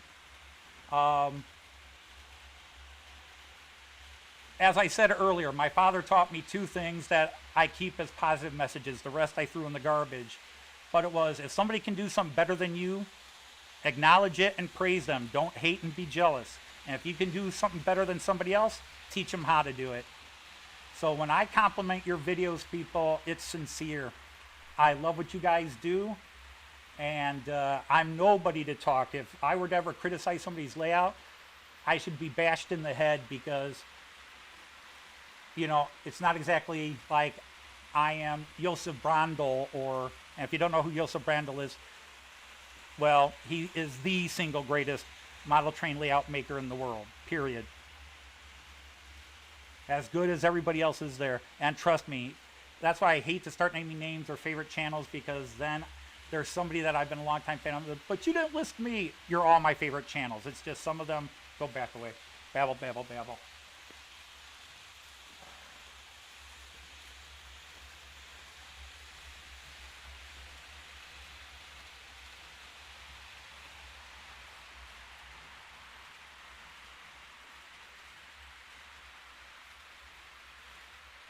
Leslie Gilpin, I want to thank you for stopping by. Again, I am thrilled with how many people actually stopped in.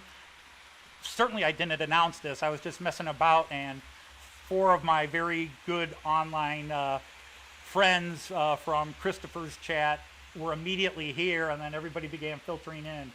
I'm just going to babble here a few more minutes, and I'm waiting for my wife to tell me she needs me for something. She hasn't told me she's needed me in a while. I was actually hoping she'd come downstairs. You can actually meet the woman who is crazy enough to marry me. If I were to call her down, she'd probably ignore.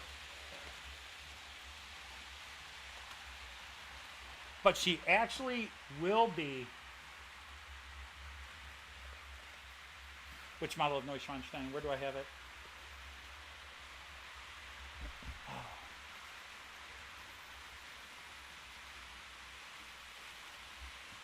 Yeah, actually, I'd like to claim that, but yeah, that's a picture. That's a photograph we took of Neuschwanstein a couple of years ago.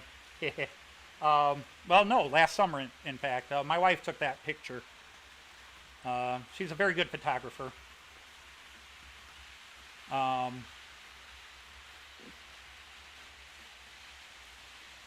I was trying to look. I actually do have a model of Neuschwanstein, but it is sitting in my classroom.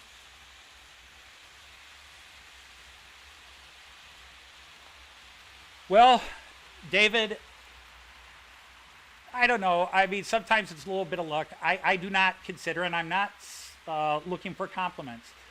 You know, what is good content? You and Richard have brilliant, and so do so many other people on here. Tim, Simon, all of you guys that put up videos. You all have great stuff. But somebody gets 30,000 subs and somebody gets 300 subs. Look at Tristan from Double O'Neill, and I'm not saying that because he gave me a shout out, but he started in January. I had 350 subs in January. He started out in January. Now he's got 2,600. Why? Good content. He does something every week. He's clever. He's good looking. He's got a way of presenting. Yeah, good content. Charlie Chadwick. All of you guys, you do great stuff. But I'm not chasing viewers. This is me. If I've got 10 people that come to, and I've got 20 that came to a live stream, my first live stream, I'm thrown back. This is all I need. I get 200 views on a video. I'm blown away. I definitely am not a chaser. Some people find that stuff funny. Some people think it's stupid. But it's a long family joke. And to be honest, to truly understand it, you actually have to go back to every video.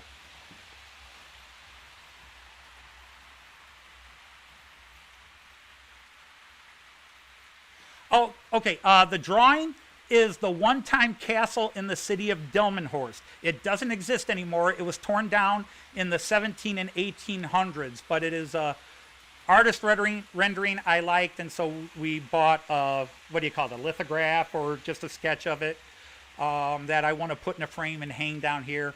But that's what the castle looked like. It was a small little fortified castle. from my adopted hometown of Delmenhorst, Germany. And that's what my train station is, my bus station. And if you look behind me, if you look in picture 4, and you see that flag in the background with the red tower, that's the flag of the city of Delmenhorst. I spent 15 years taking students to the city of Delmenhorst, and I love the city. It's my home in Germany. When I go to Germany, I always stop off at Delmenhorst, although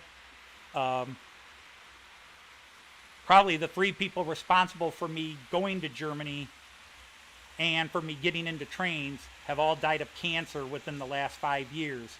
The teacher I started the exchange program with, the mayor of Delmenhorst, and the head of the sister city exchange program from Delmenhorst have all died of cancer, and they all became good friends. And it's been rough because I loved these people. They became very good family friends, and they've all passed away.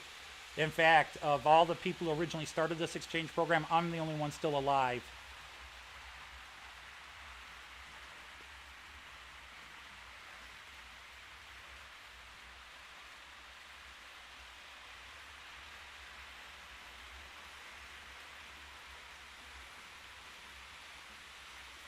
So that's why, Richard, a long time ago, you were doing a special. I don't know if Richard's still here. You were doing Richard Watson, New Junction, did a show where one of the local model clubs was raising money for cancer, and I sent 20 pounds because cancer is a special enemy to me. I lost a sister to cancer. I have lost several good friends to cancer. My wife had a cancer scare recently. It's a scary, scary thing. So if you ever want me to donate, mention cancer.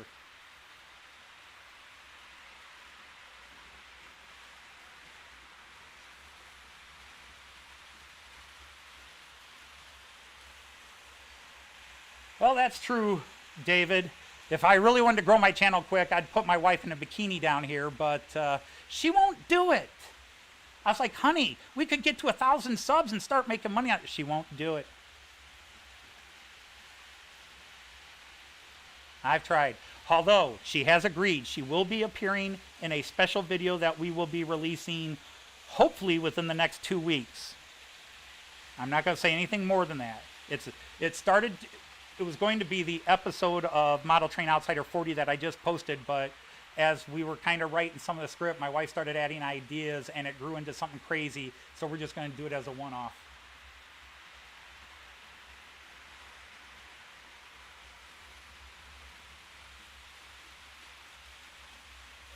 By the way, any of you, especially the ones I talk to every night, feel free. My email is on the YouTube channel. You can get in touch with my Facebook page and just drop a line. You don't have to join or anything, but if you ever just felt like emailing and saying, hey, I saw this or I got a question, just pop them in. You don't have to put it on a video. You could just send it to my regular email address or anything like that.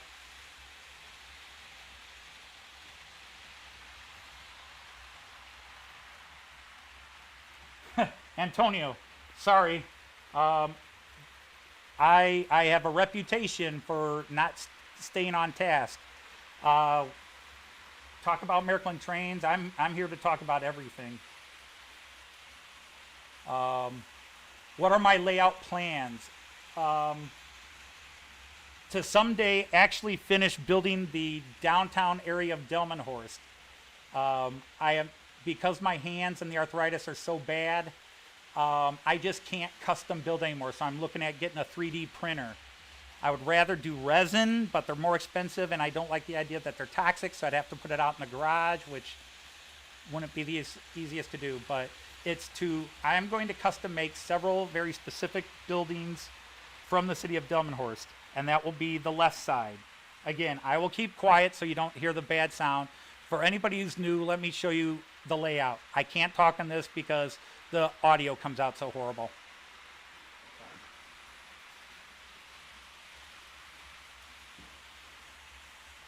Take a mental picture.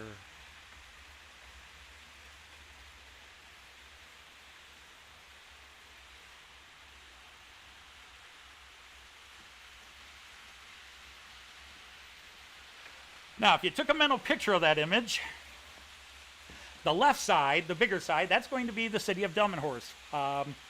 The town hall, the market square, the main pedestrian shopping area, and it actually has 3 blocks of buildings, shops, and everything that lead to the train station. I'm only going to be able to get 1 block in, so I'm sort of compressing. You all understand that? I'm compressing. Whoops, wrong scene. Sorry, people, sorry. Anyhow, yeah, I'm going to do Delmenhorst on that side. And that's all I know.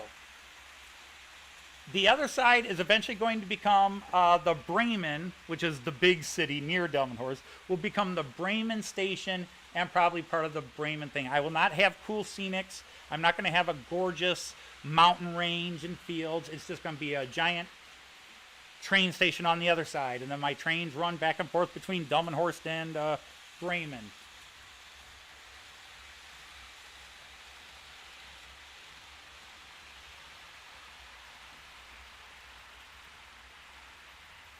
All right, wait a minute.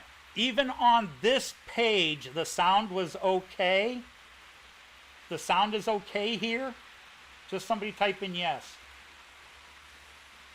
Or no.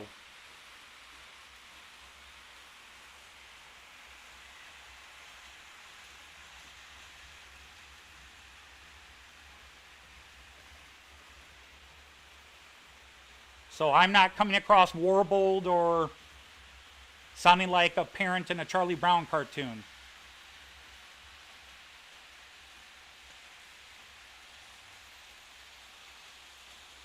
Oh, in Concord, I am very, very sorry to hear that. I lost a sister at a young age, as I said. That was 20 some years ago now. But you never get over that.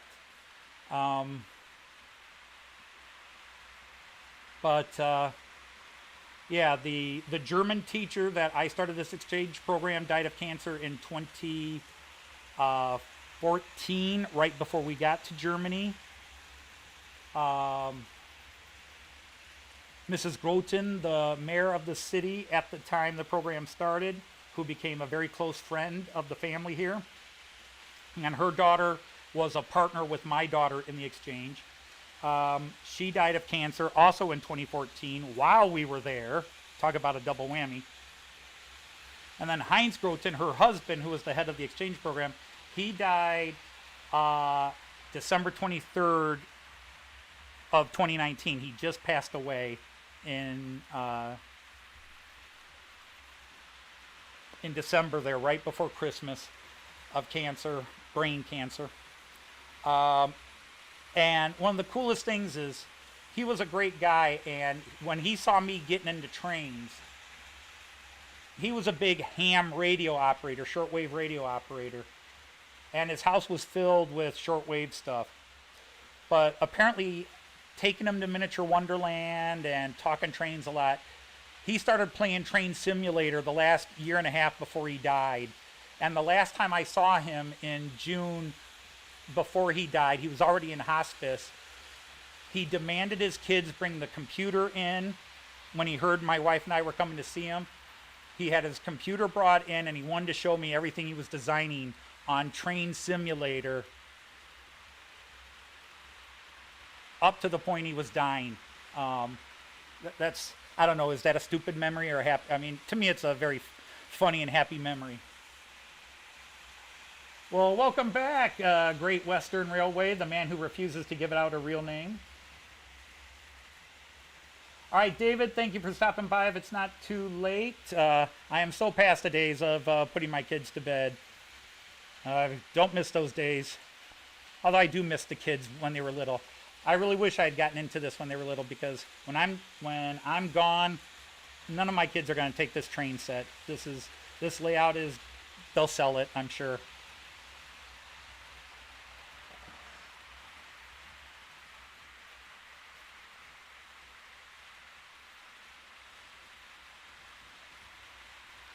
But so yeah, those are my plans. I'm not a huge train collector. I've already hit a massive, I'm running out of space point. If I had a mobile camera, I would show you. Wait, how can I do this?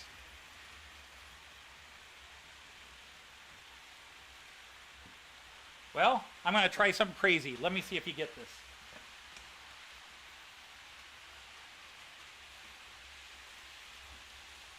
I'm going to take this camera. All right, way over here, you can see way over here, I have a few more trains parked. Not well because I can't really zoom this in and it's on a tethered line. All right, there is a closet. There is a door to a room. Now that room is a nice 12-foot by 10-foot room. And that wall and closet lead into that room. Now that room right now is a sewing and craft room for my one daughter who still lives with us. But the day she moves out, a hole is going through that closet, and I am creating a whole new section in that room over there.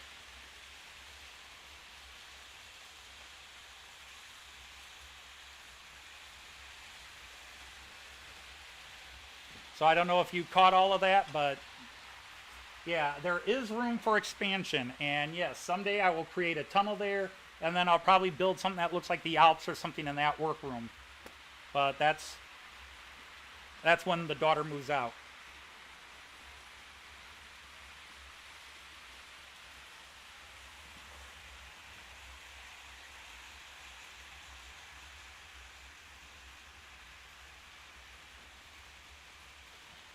Yeah, Simon, it is a great plan. I love the plan. I know exactly what I'm going to do. It's the one place I know exactly what I'm going to do. The hard part of the plan is getting the daughter to move out. I love my daughter. She's 27, but she's not moving out anytime soon.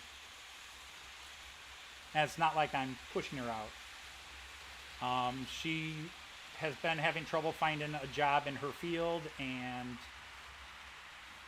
she wants to stay locally. She doesn't want to move across the country. My wife was too good of a mother. Can you be too good of a mother? My wife was too good of a mother. Our kids don't want to move away. They're all college graduates. They're all amazing. My oldest daughter is married. I can't. I'm just going to say, big news came from our oldest daughter recently, and I'm not allowed to share it until July 1st. I think you can figure it out because it's a first time. Just don't say anything. I'll get in trouble.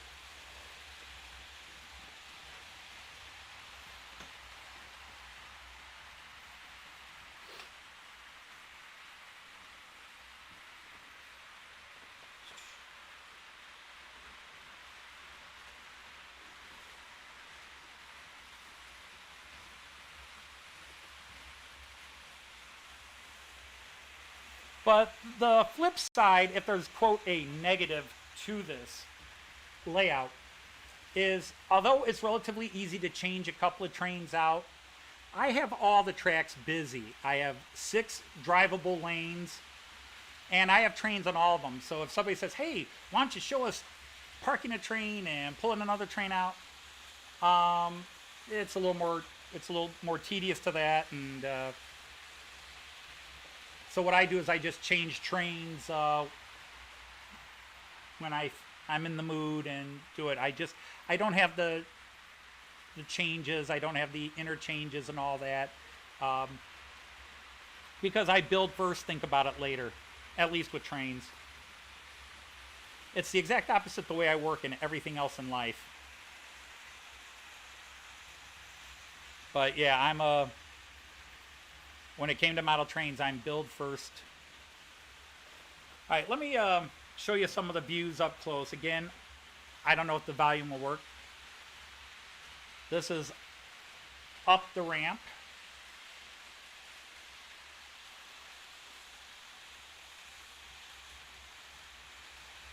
It's not a good camera.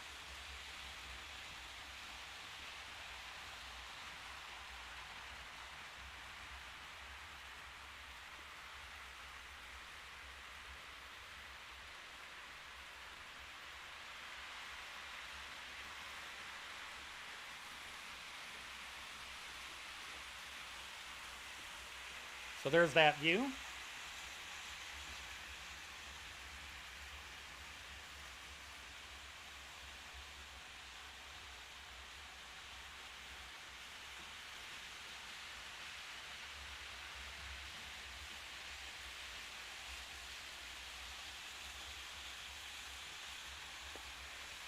I know you guys love your diesel sounds and steam sounds. I don't have the train sounds on right now.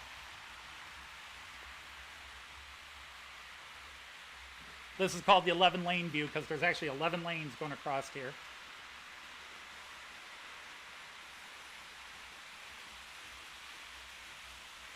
That's the village view. All right, I'm going to mess with you since you guys have actually stayed here. Heaven knows why. You out of the way.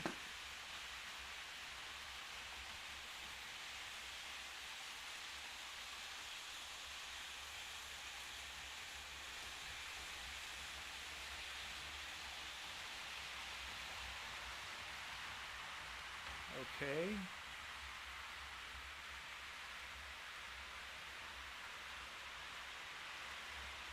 There's the station view.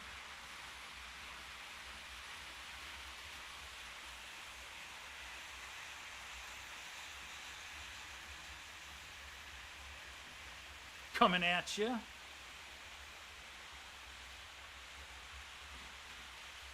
right, let's see. I think I've got...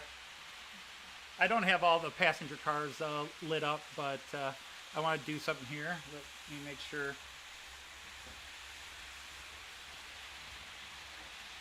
I'm going to have some fun for a minute.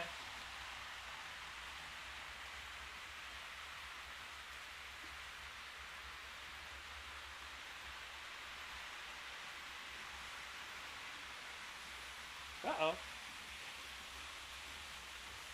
There we go. There.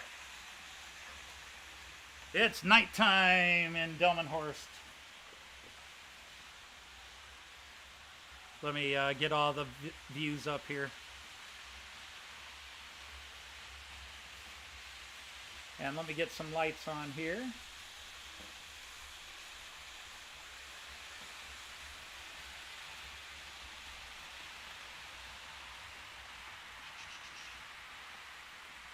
Okay, so he should have his lights on. He should have his lights on. He's got his lights on. The IC2 doesn't have his lights on yet. So let's do that. Come on.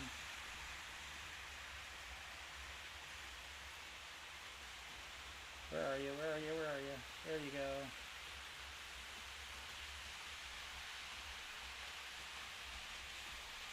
There. And does the Railjet have everything on?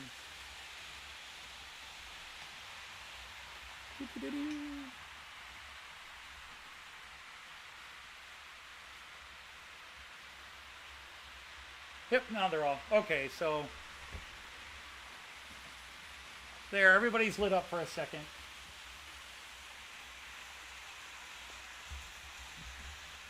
Actually, AS, I'm going to share a secret with you, and I'm going to go to the next screen up so I can show it to you. All my buildings lit up. It's cheap LEDs wired to a battery pack.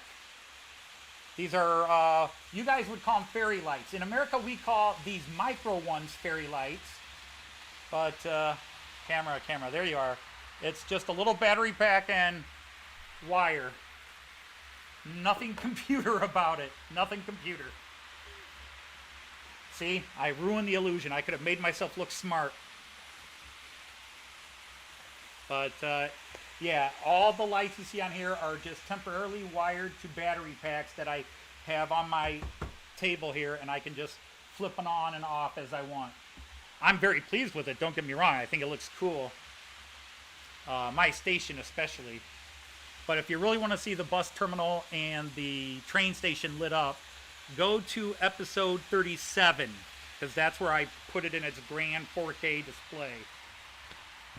But yeah, because so many of these things will be moved, they're not permanently lit up.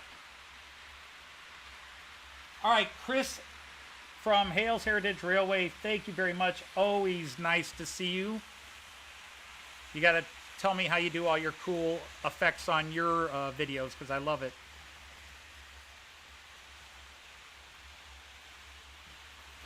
Thank you, Tibdale. Yeah, I'm pleased. I'm not going to downplay it. I think it looks cool. I just not going to take credit for, well, I think it's clever and crafty, but I'm not going to take more credit than I deserve. I know just enough wiring. Let's see, nobody coming up here. Nobody there. Well, now they're coming up here.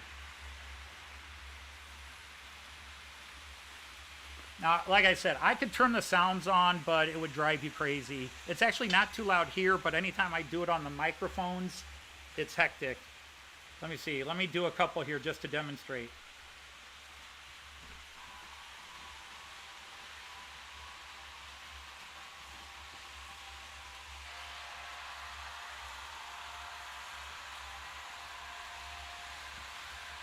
Can you hear those?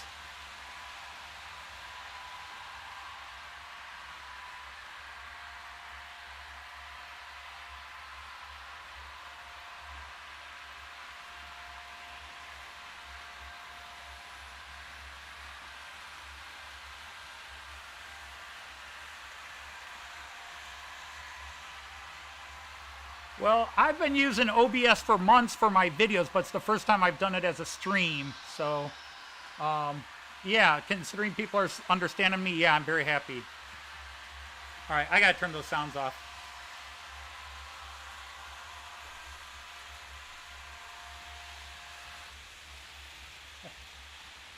I think that's everybody.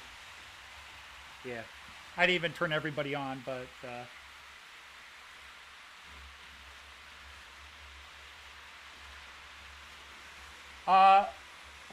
GWR, the screenshots are changed. Yeah, I just use hotkeys on the computer. All the train stuff, no, that's all manual. And the lights on the stations and everything, that's all manual. Little tricks I have, but yeah, changing the different views. It's, yeah, OBS is... my son-in-law showed me how to run it, and I've been very happy with it. I finally had the courage, since nobody was doing a live stream that I saw today.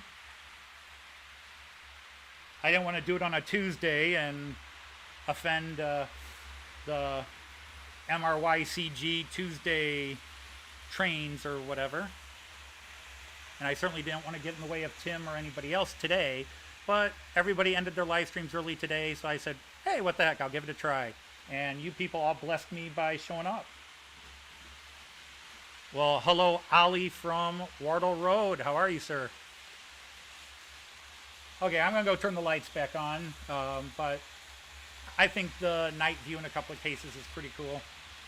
I didn't turn it all dark. Maybe I'll do that real quick.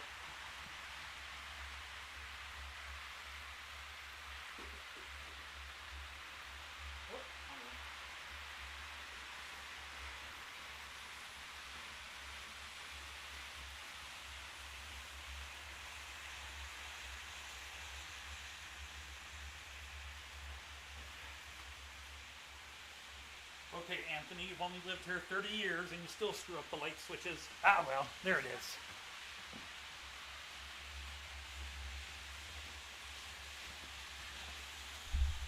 Oh, I know, Ali. Mike, I'm a member of the MRY CG group, but at the end of Jason, I know he was just trying to be silly, but at the end of his stream, where he kind of ripped on anybody else doing Tuesday live streams, why? You know, I'm sure it was just all in fun. I don't want to assume the negative, but you know, everybody else is fake, or there's got to be room for everybody, and there's going to be crossover. And I'm attention deficit disordered enough that I sometimes am watching two streams at the same time. I have one on the TV and one on the laptop. And the one on the laptop, I'm using the keyboard. The one on the live stream, I'm commenting with my phone.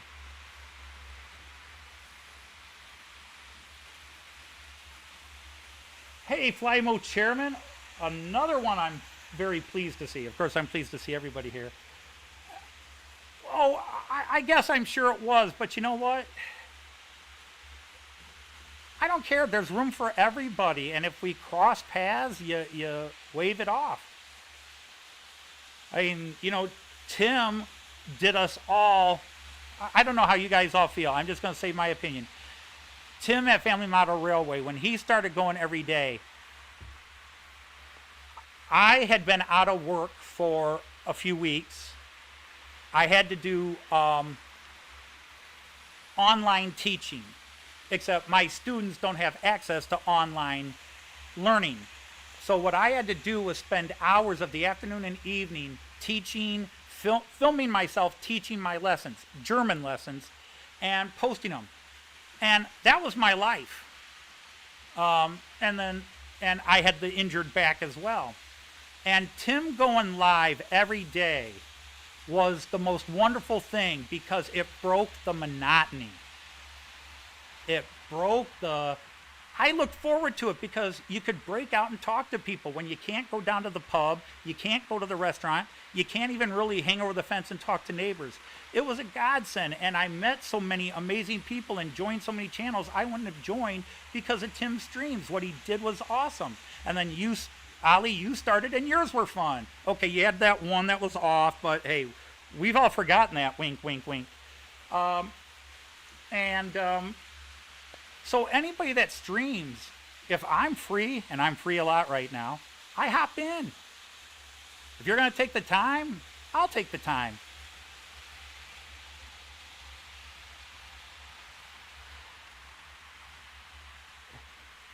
Ali, yeah, I was trying to make it around 5 pounds, so I was just rounding. Actually, I probably should have given 650. I was just going to throw 5 pounds. Anytime somebody asks, I give a little. It's just my nature.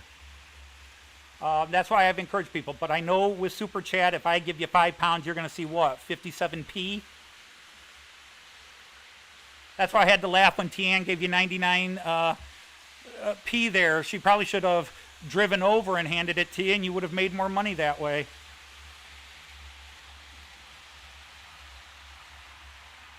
Hello, Dale from Schuylkill. Bye, GWR. Thanks for coming in. You're awesome.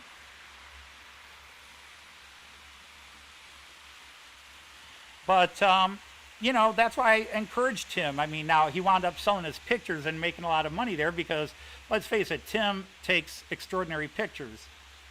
The problem is the two he's selling are probably two I hope you people take what I'm saying the right way, are the two I'm least interested in. I want his moon over the castle. I'm a huge castle geek. And that one where he's got the old castle tower and the moon over it, that's the one I want. If I'm going to spend money and have it shipped to America, I want that one. The other two pictures are absolutely gorgeous, but I can only buy one of those. And the one I want is that one where he had the tower and the moon over it with the Milky Way. Oh my goodness, another Dale is here. So we got John and Dale, everybody. Nice to see you.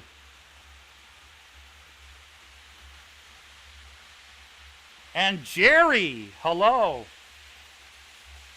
Jerry, I feel very bad that I commented on your video yesterday and said it was Low and Long Train and that it was actually 2. I did not fast forward through your video. I watched the whole thing. I don't know how I missed it was 2 trains. I just feel so bad. I wanted you to know I watch everybody who posts a video. I watch every second of it because I have no life that I'm willing to put out publicly. I am out of work until August, so I have plenty of time. So my only thing is my wife sits in the living room and watches all your videos. When I'm watching them, she watches them when she's not busy with her stuff.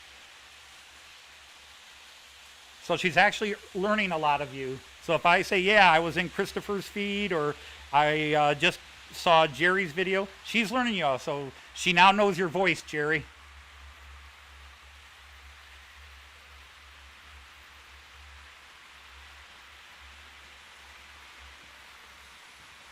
Yeah, good evening to those of you in the UK. In America, on the Eastern time zone, it's 3:30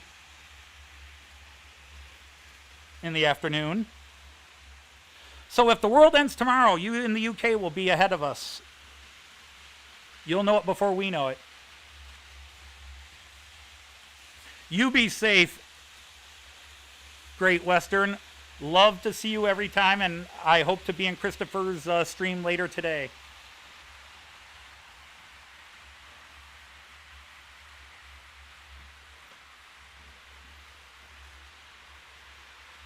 But yeah, this test has turned into at least an hour. I can't see how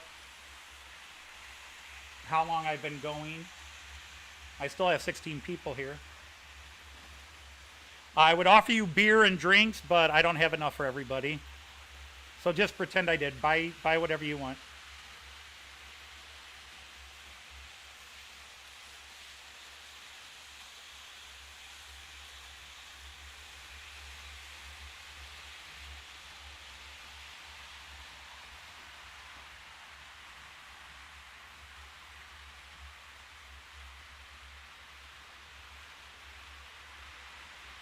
$2? All right, that's not a surprise. I can talk forever. The fact that some people have been listening for 2 hours is the sad part.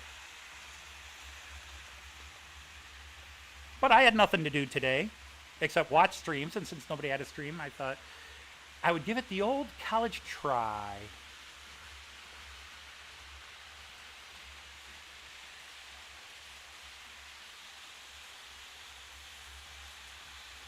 Of course, college for me was 33 years ago. Been a public school teacher for 33 years. And about to celebrate our 33rd wedding anniversary next week. Jim, thank you very much. It was great to have you here. You are awesome. I always want you to hear that. The whole story of your layout and everything, fantastic. Jim at Hover Motion. And yes, I don't have a moderator to post people's links. I will work on learning how to do that. I'll just call it knighting. You have been knighted.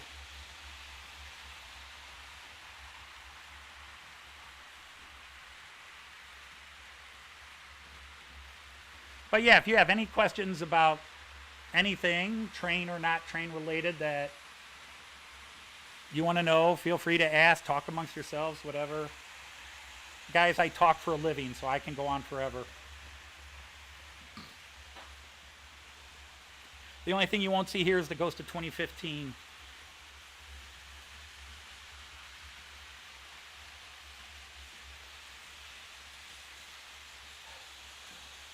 Dale, you highball and hogger. I taught history for a little while, but basically the first half of my teaching career was teaching English, and then the last half has been teaching German. All urban inner city, except for about 10 years of my career, where I taught at the school. Well, technically it's the school I still teach at, but they redrew districts, and it's not quite the same school it used to be. Love my students, but we went from being a middle class, working class school to now we are a high poverty level school. And so attendance is an issue. Motivation is always an issue. My students are great kids, but they have a lot more to deal with than trying to learn German.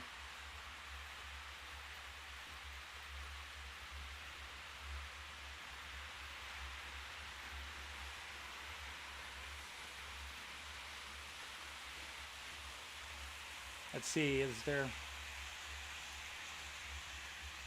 Actually, Paul, his shirt is behind me.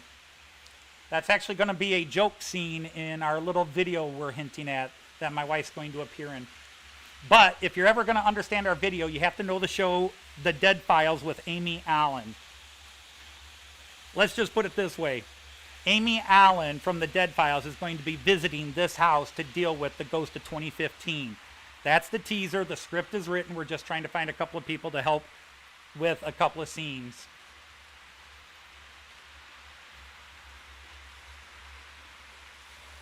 The other flag is the state of Lower Saxony. That is the government flag.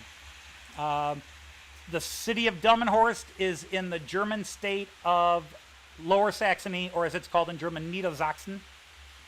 So, yeah. So that is the German national flag, and then the state symbol, which is a horse. The Saxons were famous for their horses. The Romans weren't very good with cavalry. So once Germanic tribesmen came in, they were much better horsemen than the Romans ever learned to be, and so they would hire the Saxons and other Germanic tribes to be their cavalry forces. Hello, Caloco Does Games. That's a new name.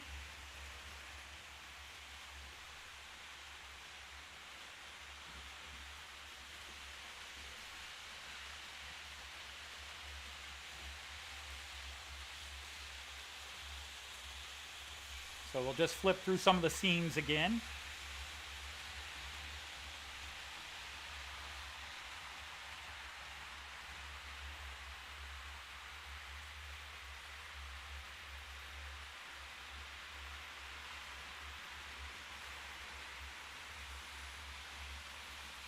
But again, whether you like the looks of the C-Track or not, the advantage is how easy it is to digitize all your points. All you that struggle with point motors and you have to do 3 wires dropped, 5 wires dropped. With the Miraklin ACC track, there's no dropping wires.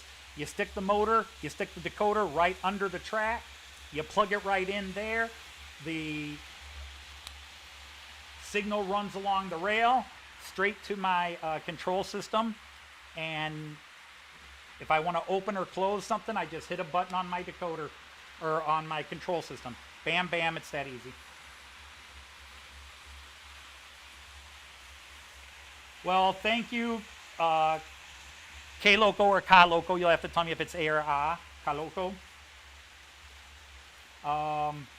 BR53s are gorgeous. I don't do steam, obviously, but I'm learning enough of the German steam, older steams, the BR05s, the BR8s, and so forth. I'm trying to learn them just so I don't appear completely stupid. But yeah, I'm all modern era. And every train on here, except for the Railjet and the freight train, are trains I've actually ridden on in Germany. Every train I own, I have ridden on a version of that train, and 3 of the trains I own, I've actually ridden on that exact train that it's a model of.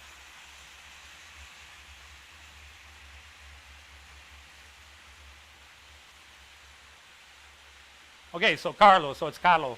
Gotcha. Well, that's my first instinct. But we Americans, we got that A sound, like Anthony. You know, that American A, Anthony, Ant.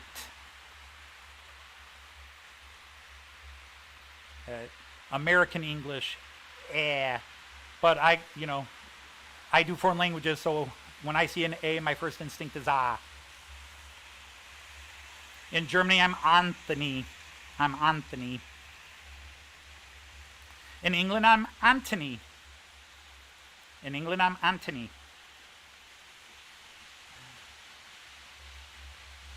And in America, I'm, hey, you!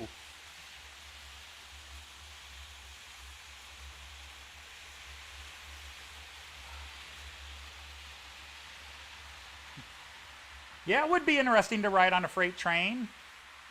The funny thing is, when we're in Germany, my wife has become quite the train spotter now.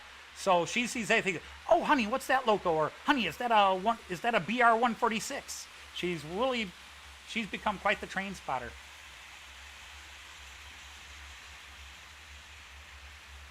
But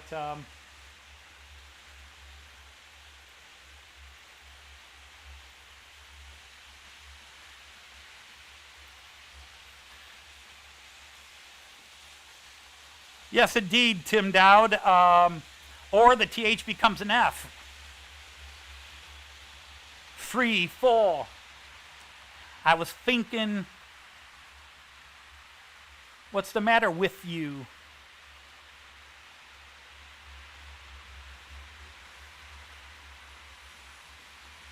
Oh, it depends on whether it's aspirated or not. So there are parts of England where I'm Anthony. Roy, Anthony. The only thing I'm really trying to catch up on is rhyming slang, especially monk rhyming slang. Hello, you got the lemon and lime? What? What? Took me a while to realize he was asking me the time.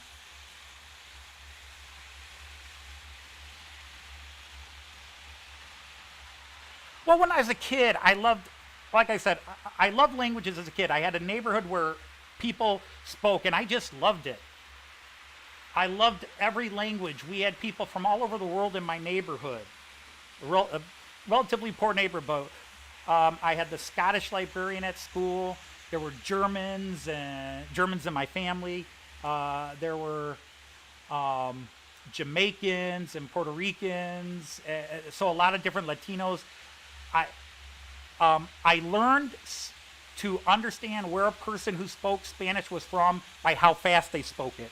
And it was so funny because you would see a Mexican and a Puerto Rican in our neighborhood, and the Mexican would be yelling at the Puerto Rican, "Slow down, you talk too fast." And then the Puerto Rican would say, "I talk too fast. Have you ever heard of Cuban?"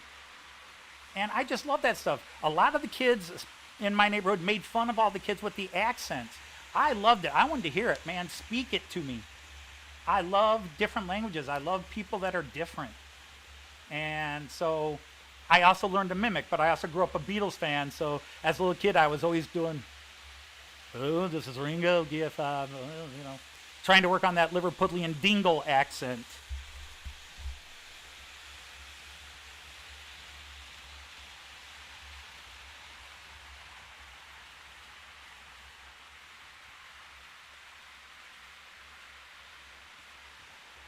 Bye, Jerry. Thank you for stopping by. Thanks for everything, man. Yeah, I'll probably be shutting this down soon. I've been going on for too long for just about everybody except me, because I'll go. And this is probably the longest I've run my trains in a while. I run them for 20 minutes here and there, but just to sit down here and let them run. It's nirvana, man. It's Om.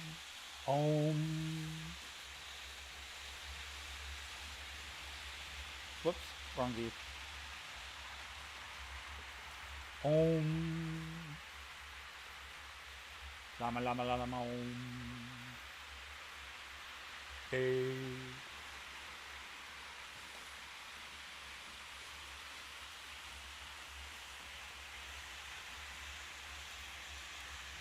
So, yeah, I always loved language and accents, and as a kid I always tried to mimic them. Whether it was the old Jewish guy 3 doors down who had the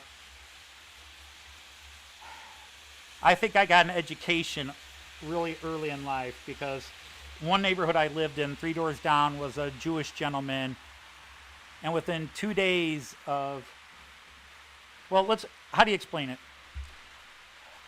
A lot of you are old enough, we were kids, we would play soldiers. You grab a stick, it's a gun, and you play army men. And it was Americans versus Germans. And some people would do the Germans, sometimes you'd have to be the German. And some of the kids liked being the Germans.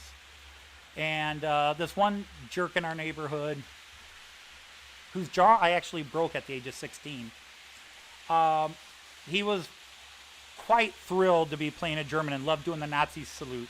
And Mr. Elpert came out and said, "You want to do the Nazi salute? You boy, you want to do the Nazi salute? Come here." And he pulled out his arm. And he had 7 numbers tattooed across his arm, burned into his arm. "I got this in Auschwitz." That was my first lesson in hating people is wrong. Maybe the best lesson. Well, hello, Tris. Apparently the chat cleared you. Come to my chat.